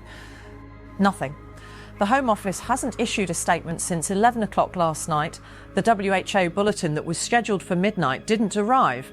And I've got no updated mortality figures to give you because the organisations that were counting have stopped counting. I'm not going to invent a number to fill the silence. I'm here, Erica. I've moved from the street to the 2nd floor of a building across the road from the hospital, and I'm keeping my voice down because I don't want to be heard from outside. Tell us what happened overnight. I'm going to try, and I'll ask you to bear with me because I've been sitting in the dark for 5 hours working out how to say this accurately. I couldn't see what was happening. The one remaining floodlight was behind me, throwing my shadow forward onto the road, and everything beyond that shadow was completely black. And the sounds coming out of that darkness, Erica, I've covered civil disturbances. I've been embedded with infantry units in places where crowds were in real distress. And what I heard last night didn't sound like any of those things. The soldiers ran. The cordon broke in under a minute. I saw them running past the one working floodlight, 3 soldiers in full NBC suits, weapons still slung, not firing, not stopping, just running, and 2 of them made it to the vehicle at the east end of the road, and the 3rd one didn't, because something pulled him down from behind in the dark, about 15 meters from the vehicle, and the other 2 drove away and left him there. That's when I went inside. Frank, what pulled the soldier down? I don't know. I've been sitting in this room for 5 hours, going through every category I'd normally use to describe civil unrest or mass violence, and none of them fit what I saw in the seconds before I ran inside. And I want to be precise about this because I'm a journalist and precision is the only thing I've got left to offer anyone who's listening. I thought at first it was a group of patients from the hospital, people who'd been inside when the power failed, who'd come outside in confusion or panic. And that's the framework I tried first because it's the one that makes sense. Patients wandering out of a dark building. It isn't patients. I tried armed gangs. People taking advantage of the blackout the way you'd see in a civil disturbance. But they weren't carrying anything, and they weren't looting anything, and they weren't behaving the way people behave when they're stealing. They were behaving the way animals behave when they're hunting. I tried mass psychosis, the kind of group violence you read about in case studies, but that doesn't account for the speed or the coordination or the way they stayed out of the light.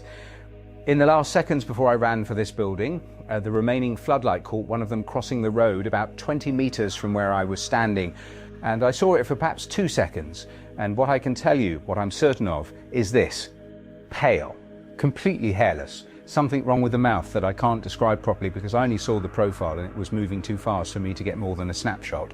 But the jaw was open wider than a human jaw should open, and the teeth, and I want to be careful about this because the light was bad and I'm working from 2 seconds of memory, the teeth didn't look right. It was fast, much faster than a person running at full speed, and it was moving low to the ground, and it didn't look like the way people run. When it hit the edge of the floodlight beam, it flinched and turned away from the light the way you turn away from a heat source. And it went round the lit area rather than through it, and the ones behind it, and there were others behind it, they didn't go through the light either.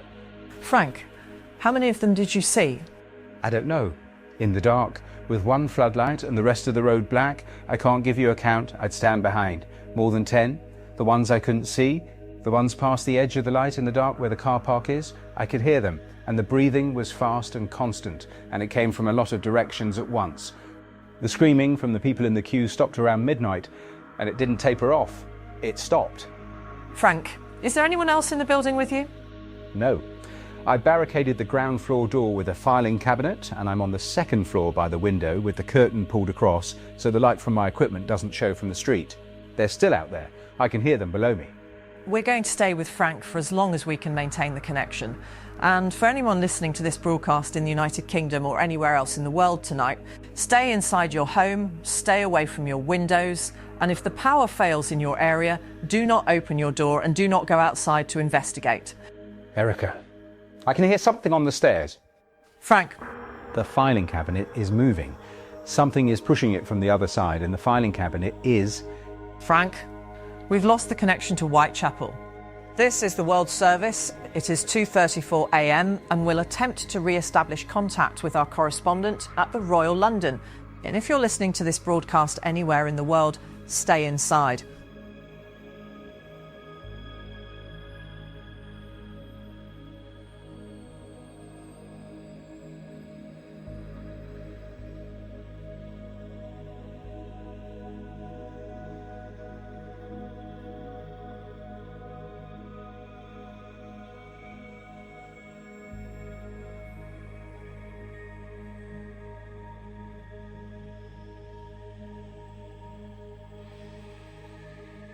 You're listening to WKRG. It's 11:14 p.m. Eastern, and we're staying on the air tonight because, as far as I can tell from looking at the other stations on the dial, nobody else in this part of the state is broadcasting. The lines are open. I've got 4 incoming and 2 more holding, and I'm going to take them in order. Go ahead, Manny, you're on. I'm in my apartment, 3rd floor. I closed the blinds about 2 hours ago. Before that, I locked the front door and the deadbolt and put a chair under the knob. And before that, I filled every container in the kitchen with water because I don't know if the pipes are going to keep running. Then the blinds. Then I turned off every light. Manny, tell us what you've been seeing out there today. My neighbor across the hall, a woman I've known for 6 years, came to my door this afternoon bleeding from both eyes. Not cut. Bleeding from the eyes the way the news was describing it last week before the stations went off. She couldn't talk. I didn't open the door. Have you heard from anybody else in your building? Nobody. I heard her go back across the hall, and I heard her fall. That was around 3 o'clock this afternoon, and it's been quiet on that side of the building since. The street outside, and I'm looking through a gap in the blinds right now, is empty. There's a car, middle of the lane. The driver's door is standing open, and nobody's in it. And I've been watching it for the past hour from behind the blinds, and nobody's come back for it. The family on the 1st floor, the Garcias, they packed their car yesterday morning and drove north. I don't know if they got where they were going. Manny, thank you for holding. Stay inside tonight. Keep that door locked and the lights off. And if you still got a working phone, keep it charged, because if things change, we'll put the number out on the air. Well, KRG, 11:21 p.m., taking the next caller on the board. Go ahead, Constance, you're on. Roger, I'm on the highway, I-95 south of Miami, and we haven't moved in over an hour, and the car's in front of me. I can see maybe a quarter mile of them from where I'm sitting. None of them are moving either, and Constance, are you safe where you are? I think so. Roger the bus. There's a school bus about 3 cars ahead of me, and the driver's been sitting behind the wheel with his head down for the past 40 minutes. And when he lifted it a few minutes ago, I could see Roger. Even from this distance, I could see there was something dark on his face, around the eyes. The same thing, Roger, the same thing they were showing on the news before the news stopped. That dark around the eyes. Constance, stay in the vehicle, lock your doors, don't get out for any reason. The bus driver, Roger, he's moving. He got out of the bus, and he's walking between the cars. And the way he's moving isn't right. It's too fast. And his arms are... Constance, are you there? We've lost that line. I don't know what happened on the other end, and I'm not going to guess. WKRG, 11:34 p.m. We've still got callers holding, and I'm going to keep going as long as the board's lit up. Thank you for holding. Go ahead, Melanie, you're on. Are you there? Please tell me you're there. I can hear you on the radio, but I need to know you can hear me back because I'm alone in this house, and I've been alone since my husband left for the hospital this morning, and he hasn't called and he hasn't come back. I can hear you, Melanie. You're on the air? Okay, there's something outside. I haven't looked, and I'm not going to look, but I can hear it, and it's been there since the sun went down. And the sound it's making is a hand pressing flat on the wood of the front door and sliding down, slow. Then it stops and starts again. Melanie, are the doors locked? Yes, front and back, and the windows are shut. Are you still there? I'm here. It's louder now. The kitchen window, the one above the sink. Something is pressing on the glass from the outside, and I can hear it breathing through the gap, where the frame doesn't sit flush. And the breathing is fast, like a dog that's been running hard.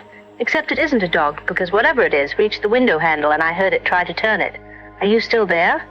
I'm here, Melanie. The glass, I can hear the glass. Melanie, are you on the line? That line's gone too. WKRG, 11:51 p.m., and I'm looking at the board right now, and every incoming line that was lit up 20 minutes ago, all four of them, plus the two that we're holding when I started the show tonight, is dark. Nobody holding, nobody calling. If you're out there, if you're listening to this and you've still got a way to call in, the number is 555-0177, and I'll be here.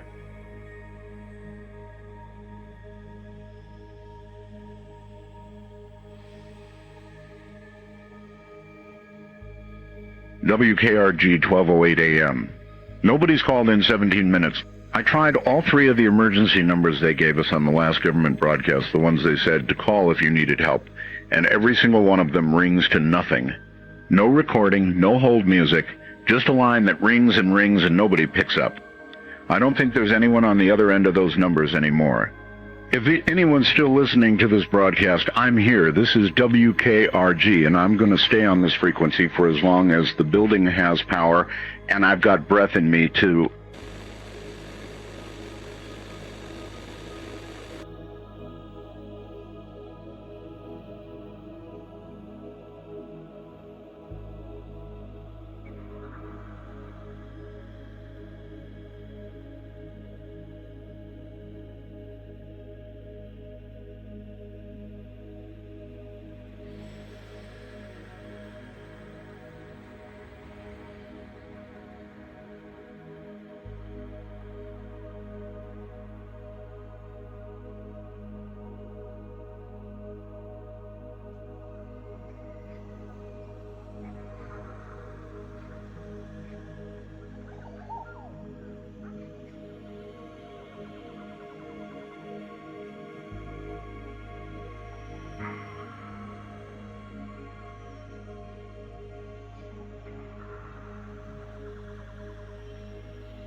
Whiskey 3, Charlie Bravo, January 14th, 2010.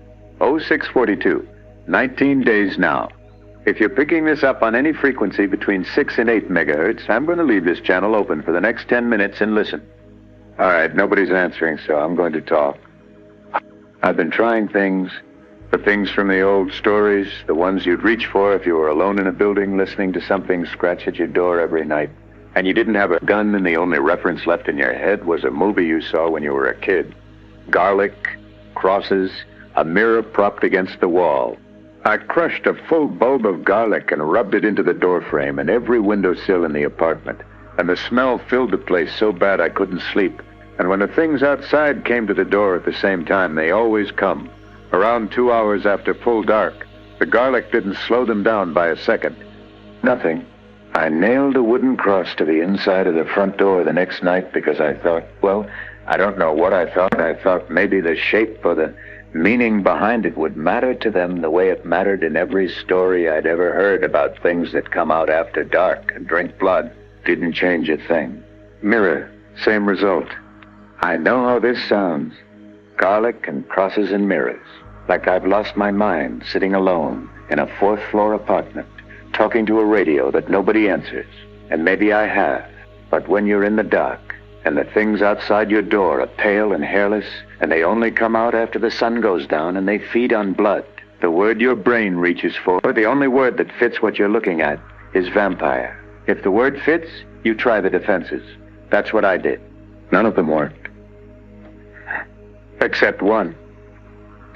3 days ago, right around dawn, one of them was crossing the street below my window, heading for the parking garage, where a group of them, where they go during the day, and the sun came over the roofline across the street and caught it on the shoulder and the side of the neck. Just the edge. The skin where the light hit blistered and cracked open, and I watched from the 4th floor as the tissue underneath burned through before the outer layer gave way, and the thing dropped on the pavement and didn't get back up. Smoke coming off it. And sunlight. Sunlight kills them. Direct sunlight on exposed skin, and I'm talking about a matter of seconds, not minutes. It burns through whatever their skin is turned into, and it doesn't stop until there's nothing left to burn. That's why they hide.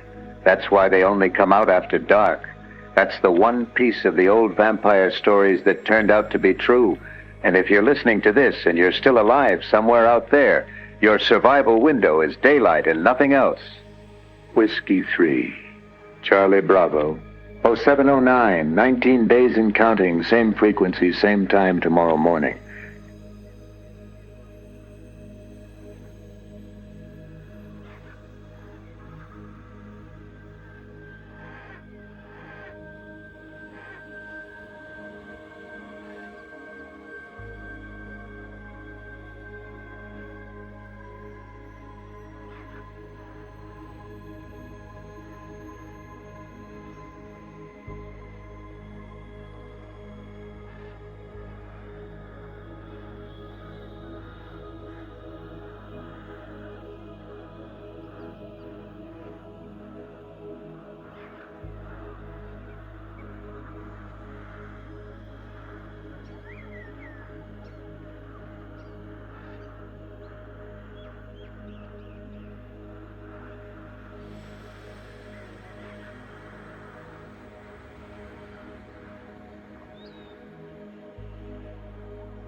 If you're hearing this, friend, then you're live. And that is where we're going to start tonight. You're live. Whatever road brought you to this frequency, whatever you had to leave behind or lock out or walk away from to get to the place where you are sitting right now, you made it to this moment. And that matters more than anything else I'm going to say. My name is Logan, and I'm a pastor, or I was. And I'm broadcasting from a church basement on AM. On a frequency I'm going to keep open for as long as the equipment holds and I can get a signal out. I've been sitting with a passage for the past few days, turning it over in my hands the way you turn something over when you're not sure if it's meant for you or for the person you used to be. And tonight I decided it's meant for now. Both of us. I'm not going to tell you where I am because I don't know who's listening and I don't know what's out there between you and me, and that's all right. You don't need to know where I am. You just need to know that someone is here. You're Psalm 23. The Lord is my shepherd, I shall not want. He maketh me to lie down in green pastures. He leadeth me beside the still waters. He restoreth my soul. Yeah, though I walk through the valley of the shadow of death, I will fear no evil. For thou art with me, thy rod and thy staff, they comfort me. Friend, I'm not going to sit here and tell you that what's happening outside is part of a plan, because I don't know that. And I think you've heard enough people say things they don't know to last you a very long time. The valley is real. What I can tell you is that the psalm doesn't promise you a way around it or over it or away from it. It promises you a way through. And the word through means you keep walking through a high. I'm not brave. I locked the door tonight the same as you did, and I sat in the dark the same as you're sitting now. And the only difference between the two of us at this moment, friend, is that I've got a microphone and you've got a dial. We're both here. That's enough for tonight.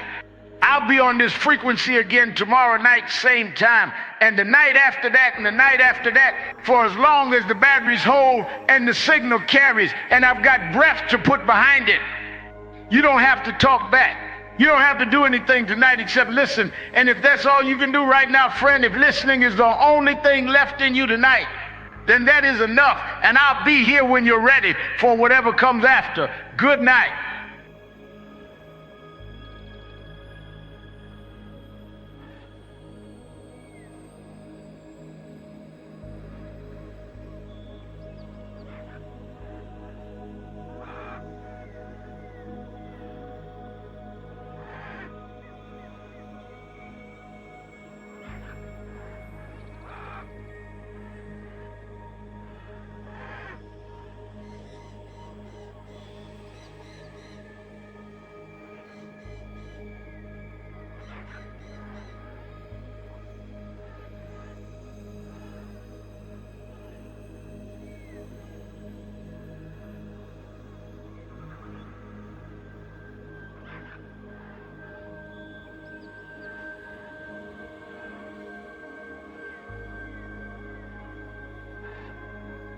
Whiskey 3 Charlie Bravo, February 2nd, 2010, 0651.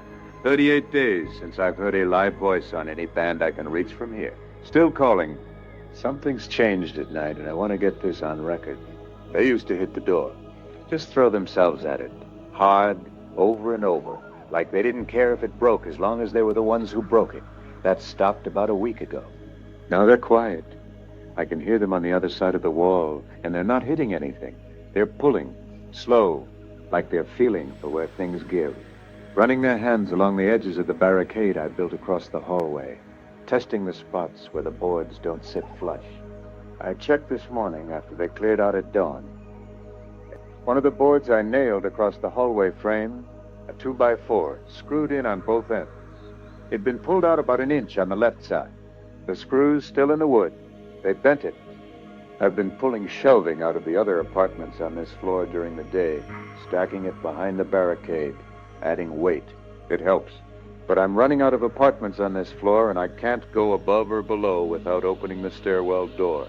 And I'm not doing that. Whiskey 3 Charlie Bravo, 38 days. Same frequency tomorrow.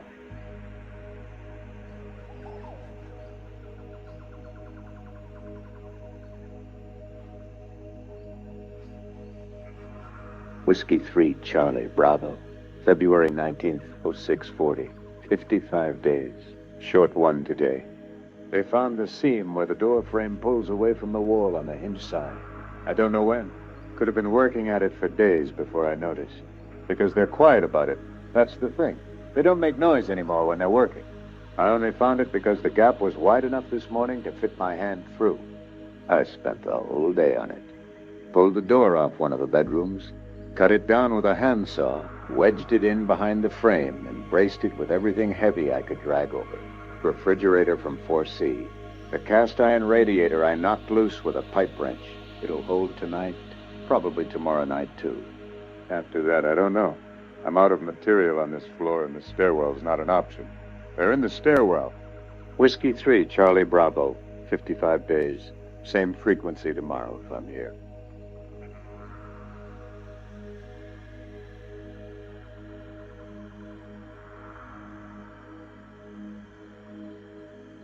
Kilo 4 Romeo Victor calling Whiskey 3 Charlie Bravo, February 26th, 0630, requesting status. Whiskey 3 Charlie Bravo hasn't transmitted in 11 days. I've called his frequency every morning at 0630 and held it open for 5 minutes. Band comes back empty, he's gone. The 2 Jersey call signs from January are gone. Every other band I've scanned in the past 2 weeks comes back static or dead air. 11 days since I've heard another live voice. Just me. I'm going to keep broadcasting because the equipment works and stopping doesn't change anything. But as of 0614 this morning, on every band I can reach, I'm the only one left. Kilo 4 Romeo Victor, 0622. Same frequency tomorrow.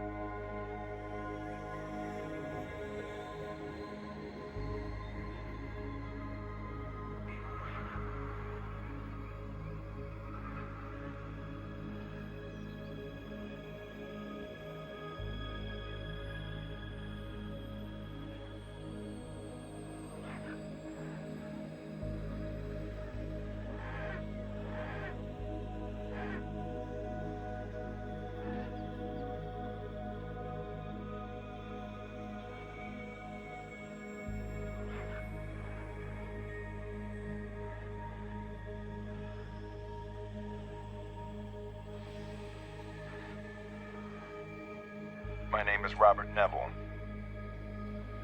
I am a survivor living in New York City. I am broadcasting on all AM frequencies. I will be at the South Street Seaport every day at midday, when the sun is highest in the sky.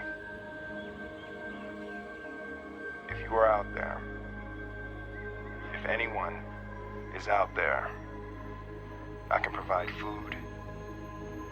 I can provide shelter. I can provide security. If there's anybody out there, anybody, please, you are not alone.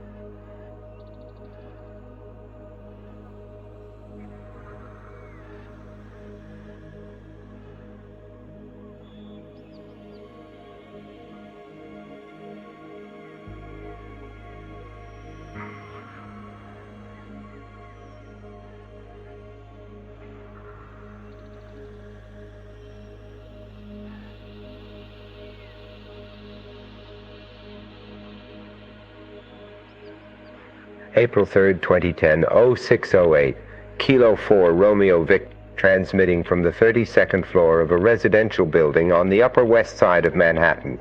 Same position I've been holding since I moved out of the hospital corridor in February. I haven't heard another live voice on any frequency in 43 days. What follows is an observation log, and I'm recording it in clinical terms because the clinical terms are the ones that are accurate, in the other words people were using on the bands before the bands went quiet, aren't good enough anymore. Physical profile, compiled from scope observation at distances between 40 and 70 feet over the past 3 months.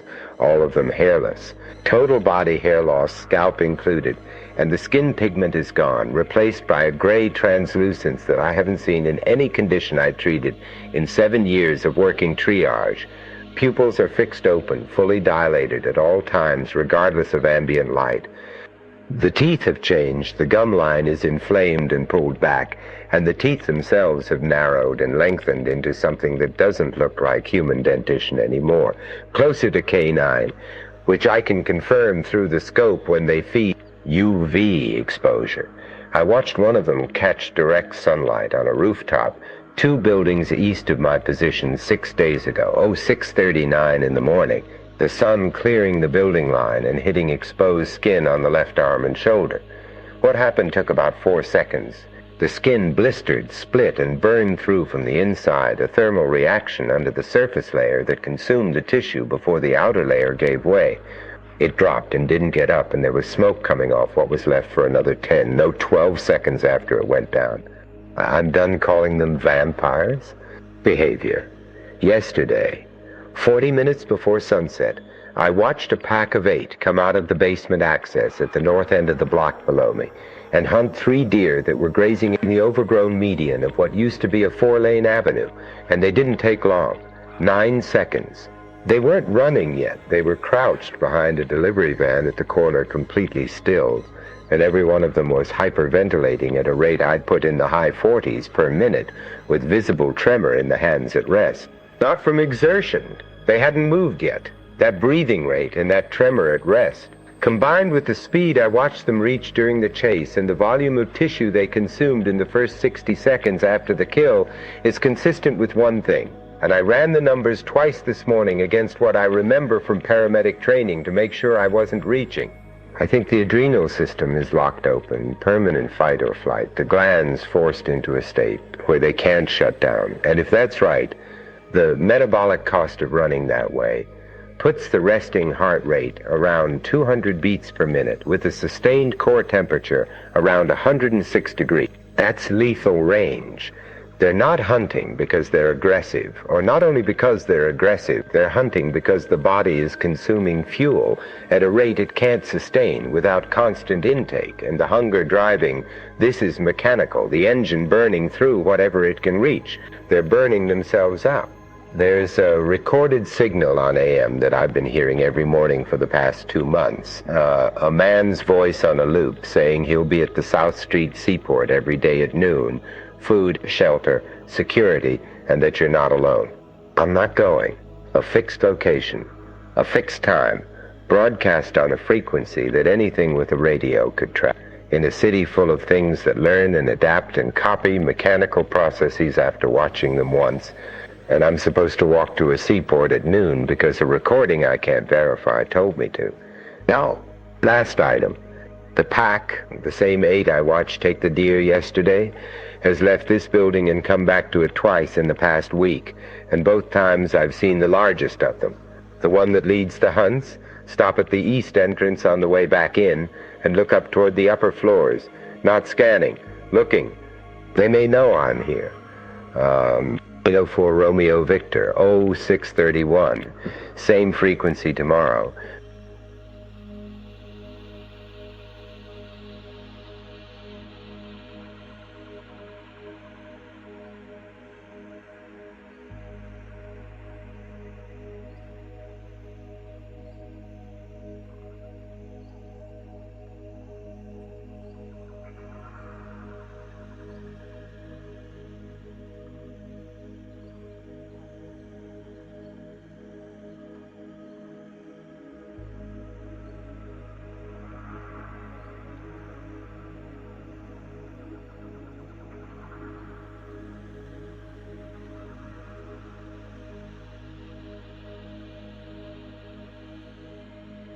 If you can hear this, I'm still broadcasting. 3 years. I've been on this frequency or one next to it for 3 years, and I don't know if anyone's picking this up anymore, but the equipment works, and I got enough battery left to run the transmitter for another few weeks. So I'm going to keep talking, because that's what I do, and that's what I've always done, and the day I stop talking is the day they've won. I want to put some things on the record, because I don't know how many more of these I get. The food ran out 8 months ago. I'm living on what I can find during daylight hours, and the window on that gets shorter every week because they're denning closer to where I'm set up, and the margin between their last movement and sunrise isn't what it used to be. So here it is.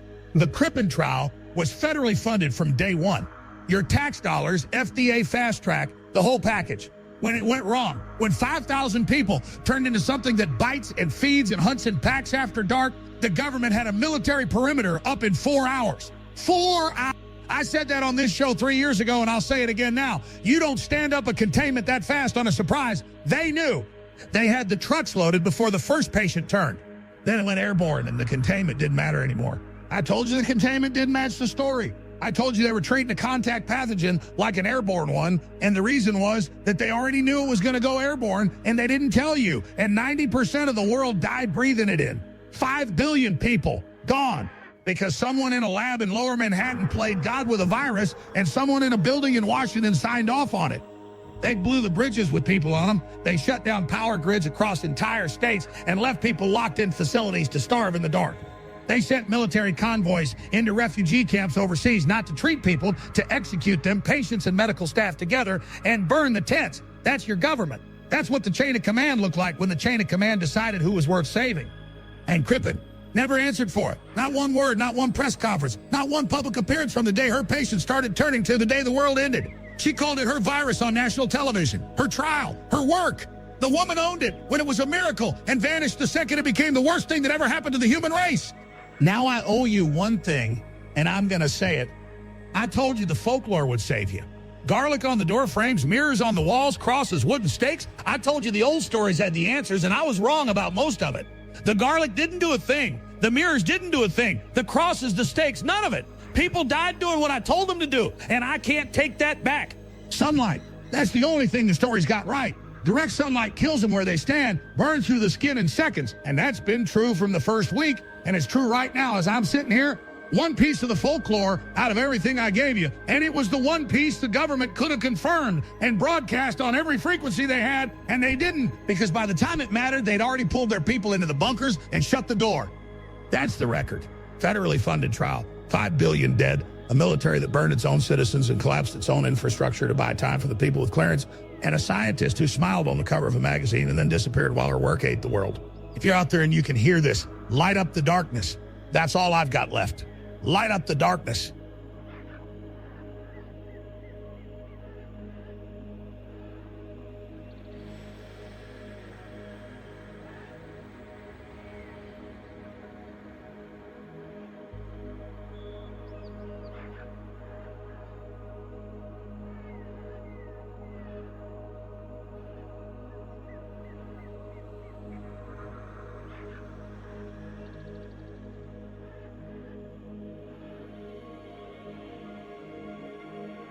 July 12th, 2010, 0619, Kilo 4 Romeo Victor, transmitting from a fortified position on the 6th floor of a commercial building, West Side, Upper Manhattan.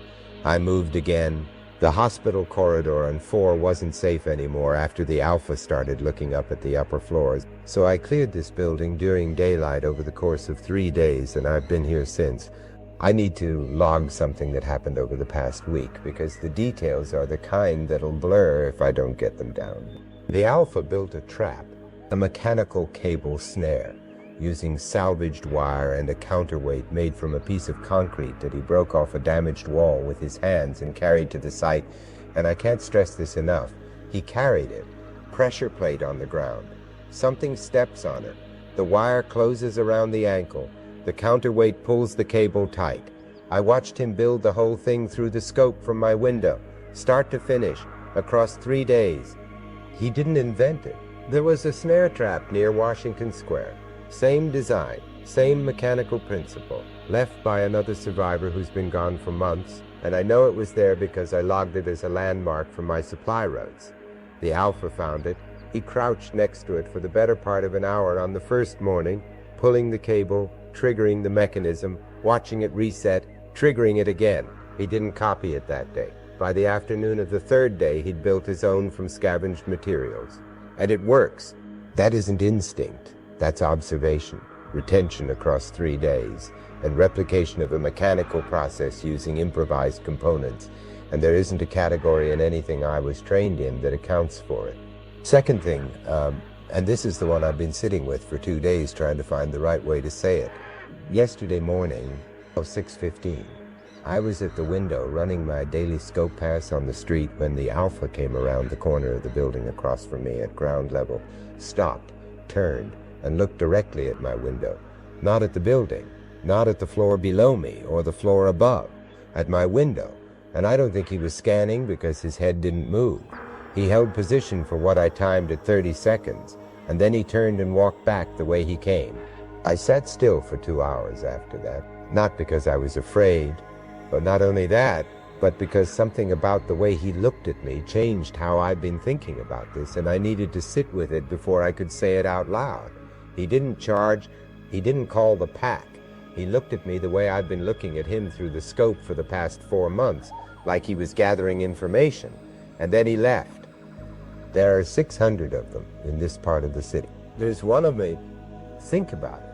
The virus rewired how they see the world so that uninfected people look like threats to them, like monsters. And from inside that perception, From inside the only reality their neurology allows them to have, the framing isn't wrong. I'm the one who walks in the daylight. I'm the one who moves through their territory while they sleep. If there's something watching you from a place you can't reach, studying you through a lens you can't see, and it comes back every day and you can't stop it, what do you call that? I've stopped thinking of them as patients. The recorded loop on AM is still playing. Same man, same message, the seaport at noon, and I'm still not going.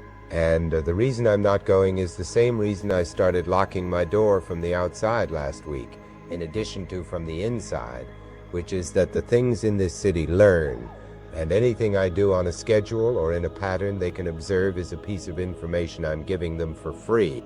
If I don't come back from a supply run, the door stays shut and nobody gets in through my position. Kilo 4 Romeo Victor, 0641, same frequency tomorrow.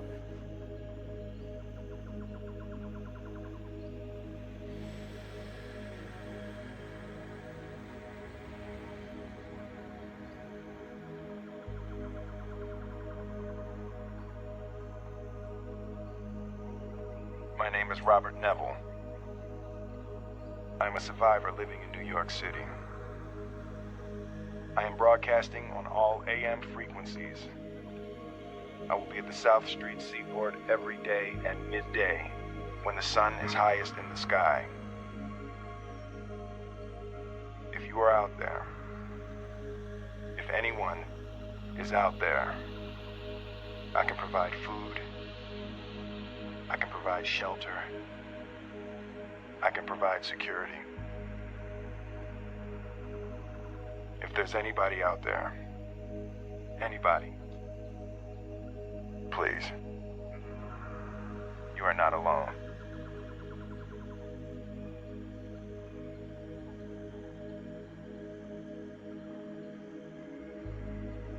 Good evening, friend. If you're still out there.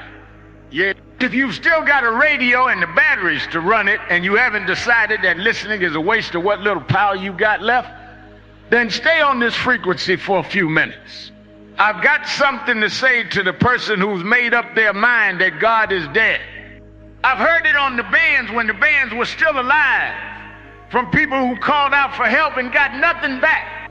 I've heard it in my own head at 3 in the morning, when the sounds outside the door are the only proof that anything on this earth is still breathing. The argument goes like this: God didn't do this. We did. There is no God. I'm not going to argue with that, friend. Not the way most preachers would. We did do this. A woman in a laboratory took a virus that had been on this earth longer than any of us, and she changed it, and she told us she'd fixed it. We believed her. Now 5 billion people are dead, and the ones who aren't dead aren't people anymore. That's on us. Every piece of that is on us. There was a man named Job. Job lost everything: his children, his livestock, his living, his health. His skin broke open with sores, and he sat in the ashes, and his wife told him to curse God and die. 3 friends came to sit with him. Every one of them said the same thing: you must have done something to deserve this, Job, because God doesn't punish the righteous. And Job said, no, I didn't do anything to deserve this. I'm not going to pretend I did just to make the theology work. If God has something to say to me about why this is happening, then God can come down here and say it to my face. That's in the Bible, friend. That's scripture. A man sitting in ashes with his skin falling off, looking up at the sky and saying, explain yourself. God answered. God didn't explain. God never gives Job a reason. What God says is, where were you when I laid the foundation of the earth? Who determined its measurements? Who stretched the line upon it? Who laid its cornerstone when the morning stars sang together? Job 38. I can't read those words in the dark without hearing something behind them. The voice of a father who won't explain, but who also won't leave. God's answer isn't, here's why you're suffering. It isn't, you deserved it. The answer is, I'm here. I was here before you. I'll be here after. And the fact that you can't see the reason doesn't mean there isn't one. It means you're not standing where I'm standing. I know some of you put crosses on your doors. I heard it on the radio, someone telling you the old stories would protect you, and you did it.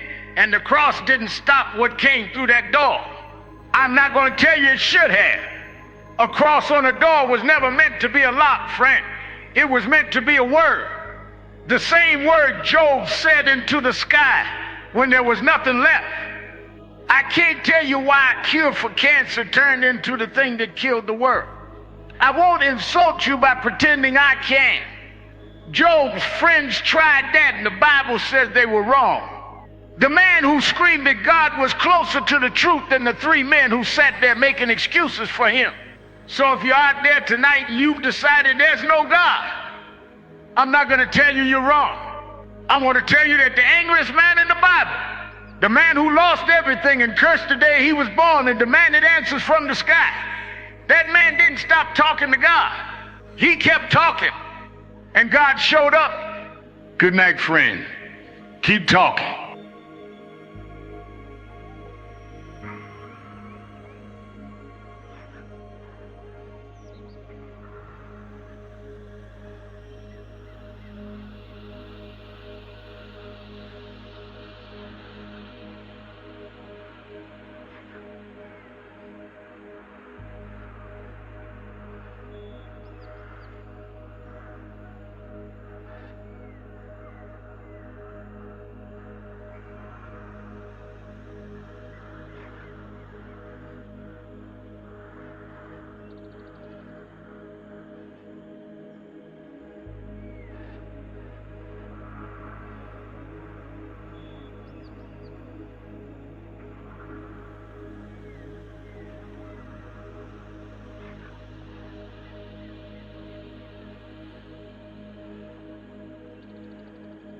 September 8th, 2012, 0611.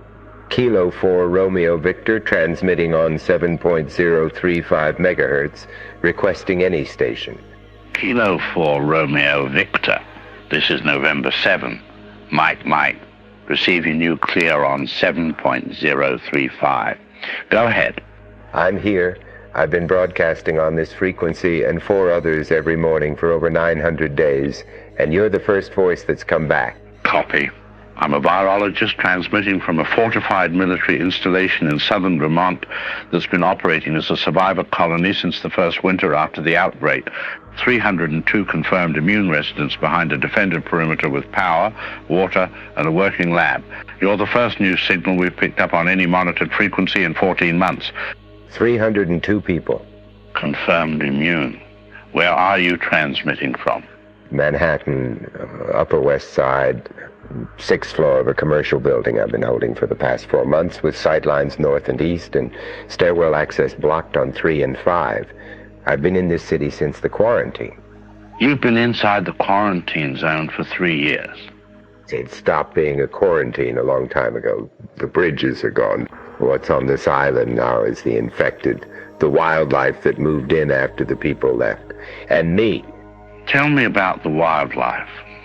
The island's gone back. Weeds through the concrete on every avenue, grass waist-high in the medians, vines up the lower floors of most buildings south of the park.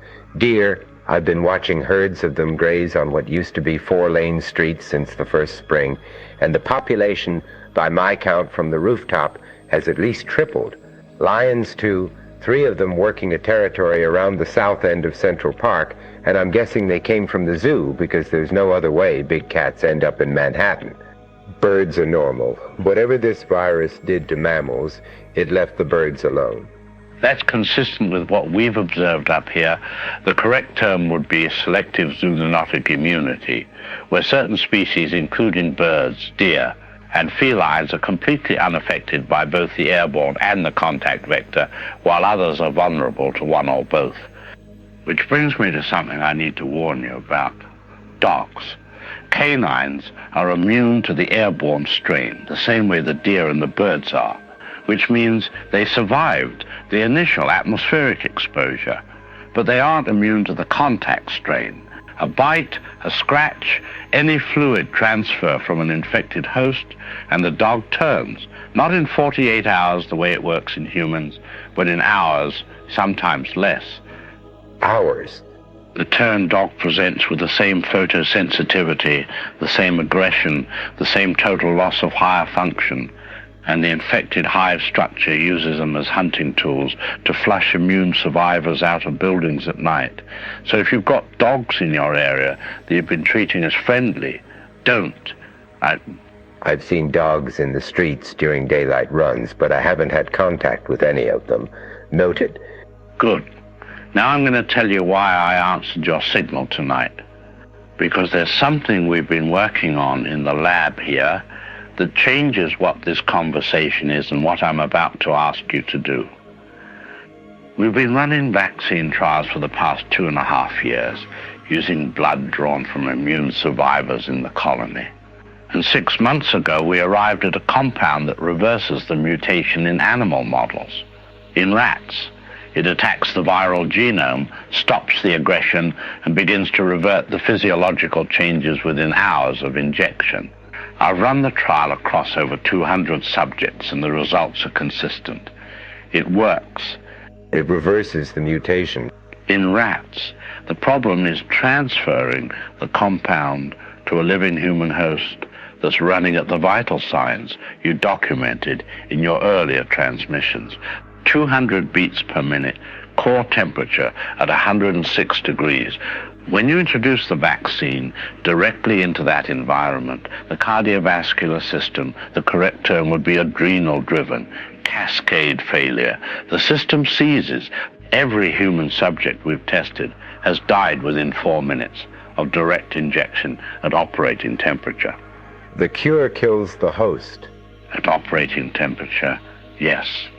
The solution, and this is what we've been working toward for the past 4 months, is medically induced hypothermia, dropping the host core temperature well below baseline before the injection so the metabolic engine isn't running hot when the compound enters the system. Cold start. In simulation it works, but the simulation can't run to completion because I'm missing calibration data from a hospital-grade cryogenic unit, the dosage window, the cooling rate, the threshold temperature, all hardware-specific telemetry from a unit that was in service before the outbreak, not published specs, the numbers on the machine itself. And there's a unit like that in a hospital somewhere near my position? If you've got access to any mid-Manhattan hospital with a surgical suite that had cryogenic capability, the unit and its calibration data are in the sub-basement. The sub-basement is where the hive sleeps. I know. Then I go at night. When they're out? Do it fast. You go at night, you get in, you read the service panel, and you get out before they come back, and you don't stop moving until you're clear of the building. The unit is a Thermetics CryoStar 400 series. Service panel on the left side of the housing behind a hinged access plate. I need the calibration date, the cooling curve coefficient, and the baseline flow rate. CryoStar 400, left side panel, calibration date, cooling curve, baseline flow, and there's a hospital 6 blocks east that I used as a staging position earlier this year, and I know the layout well enough to find the sub-basement, so I'll go tonight. Copy.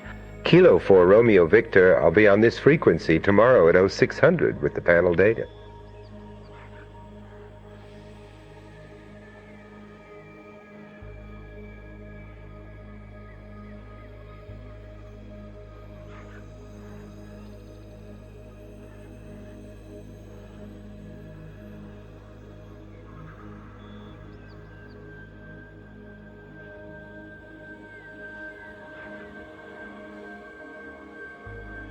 My name is Robert Neville. I am a survivor living in New York City. I am broadcasting on all AM frequencies. I will be at the South Street Seaport every day at midday, when the sun is highest in the sky. If you are out there, if anyone is out there, I can provide food, I can provide shelter, I can provide security. If there's anybody out there, anybody, please. You are not alone.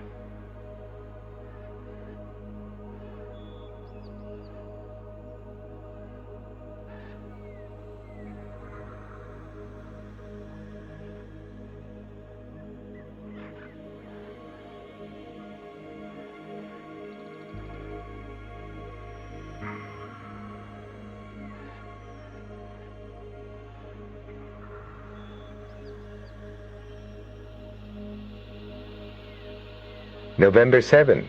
Mike, this is Kilo 4 Romeo Victor. I was able to get to the hospital.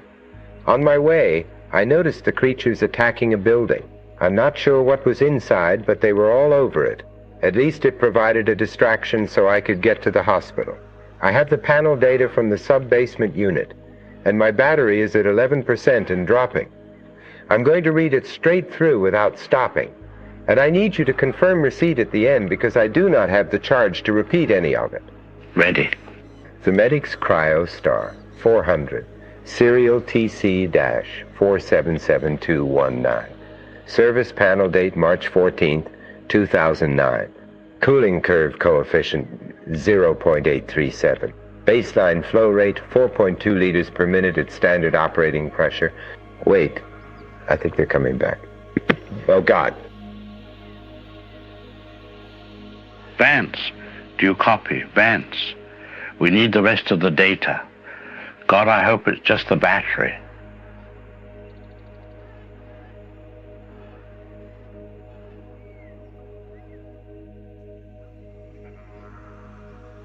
Kilo 4, Romeo Victor, this is November 7, Mike.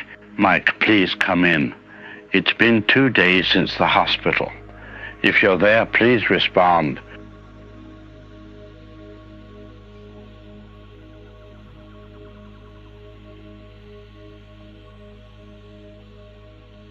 Ripley, if you're there, please respond. It's been over a week. Neville's transmission went dead a few days ago. We aren't getting anything from inside the city anymore. Please respond.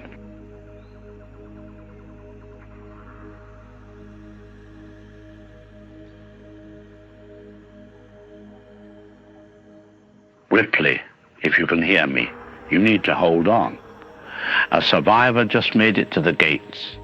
Her name is Anna Montes, and she came all the way from New York. Ripley, Dr. Neville did it. She has the cure.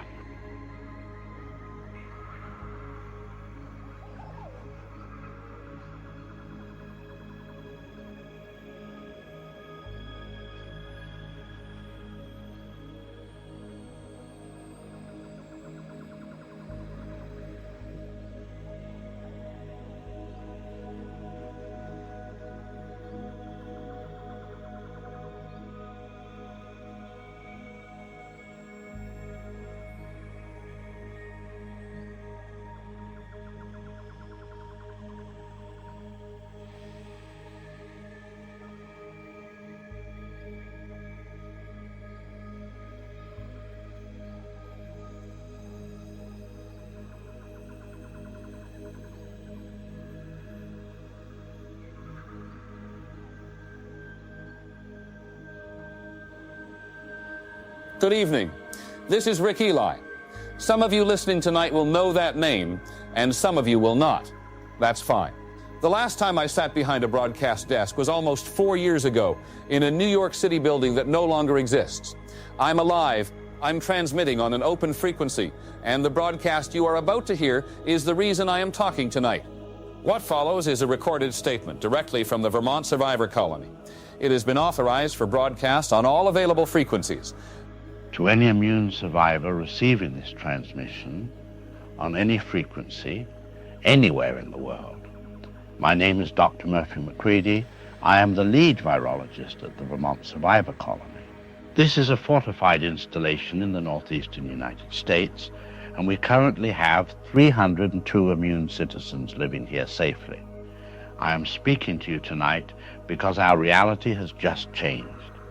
We have confirmed a functional cure for the Krippin virus. This work wasn't done here at the colony.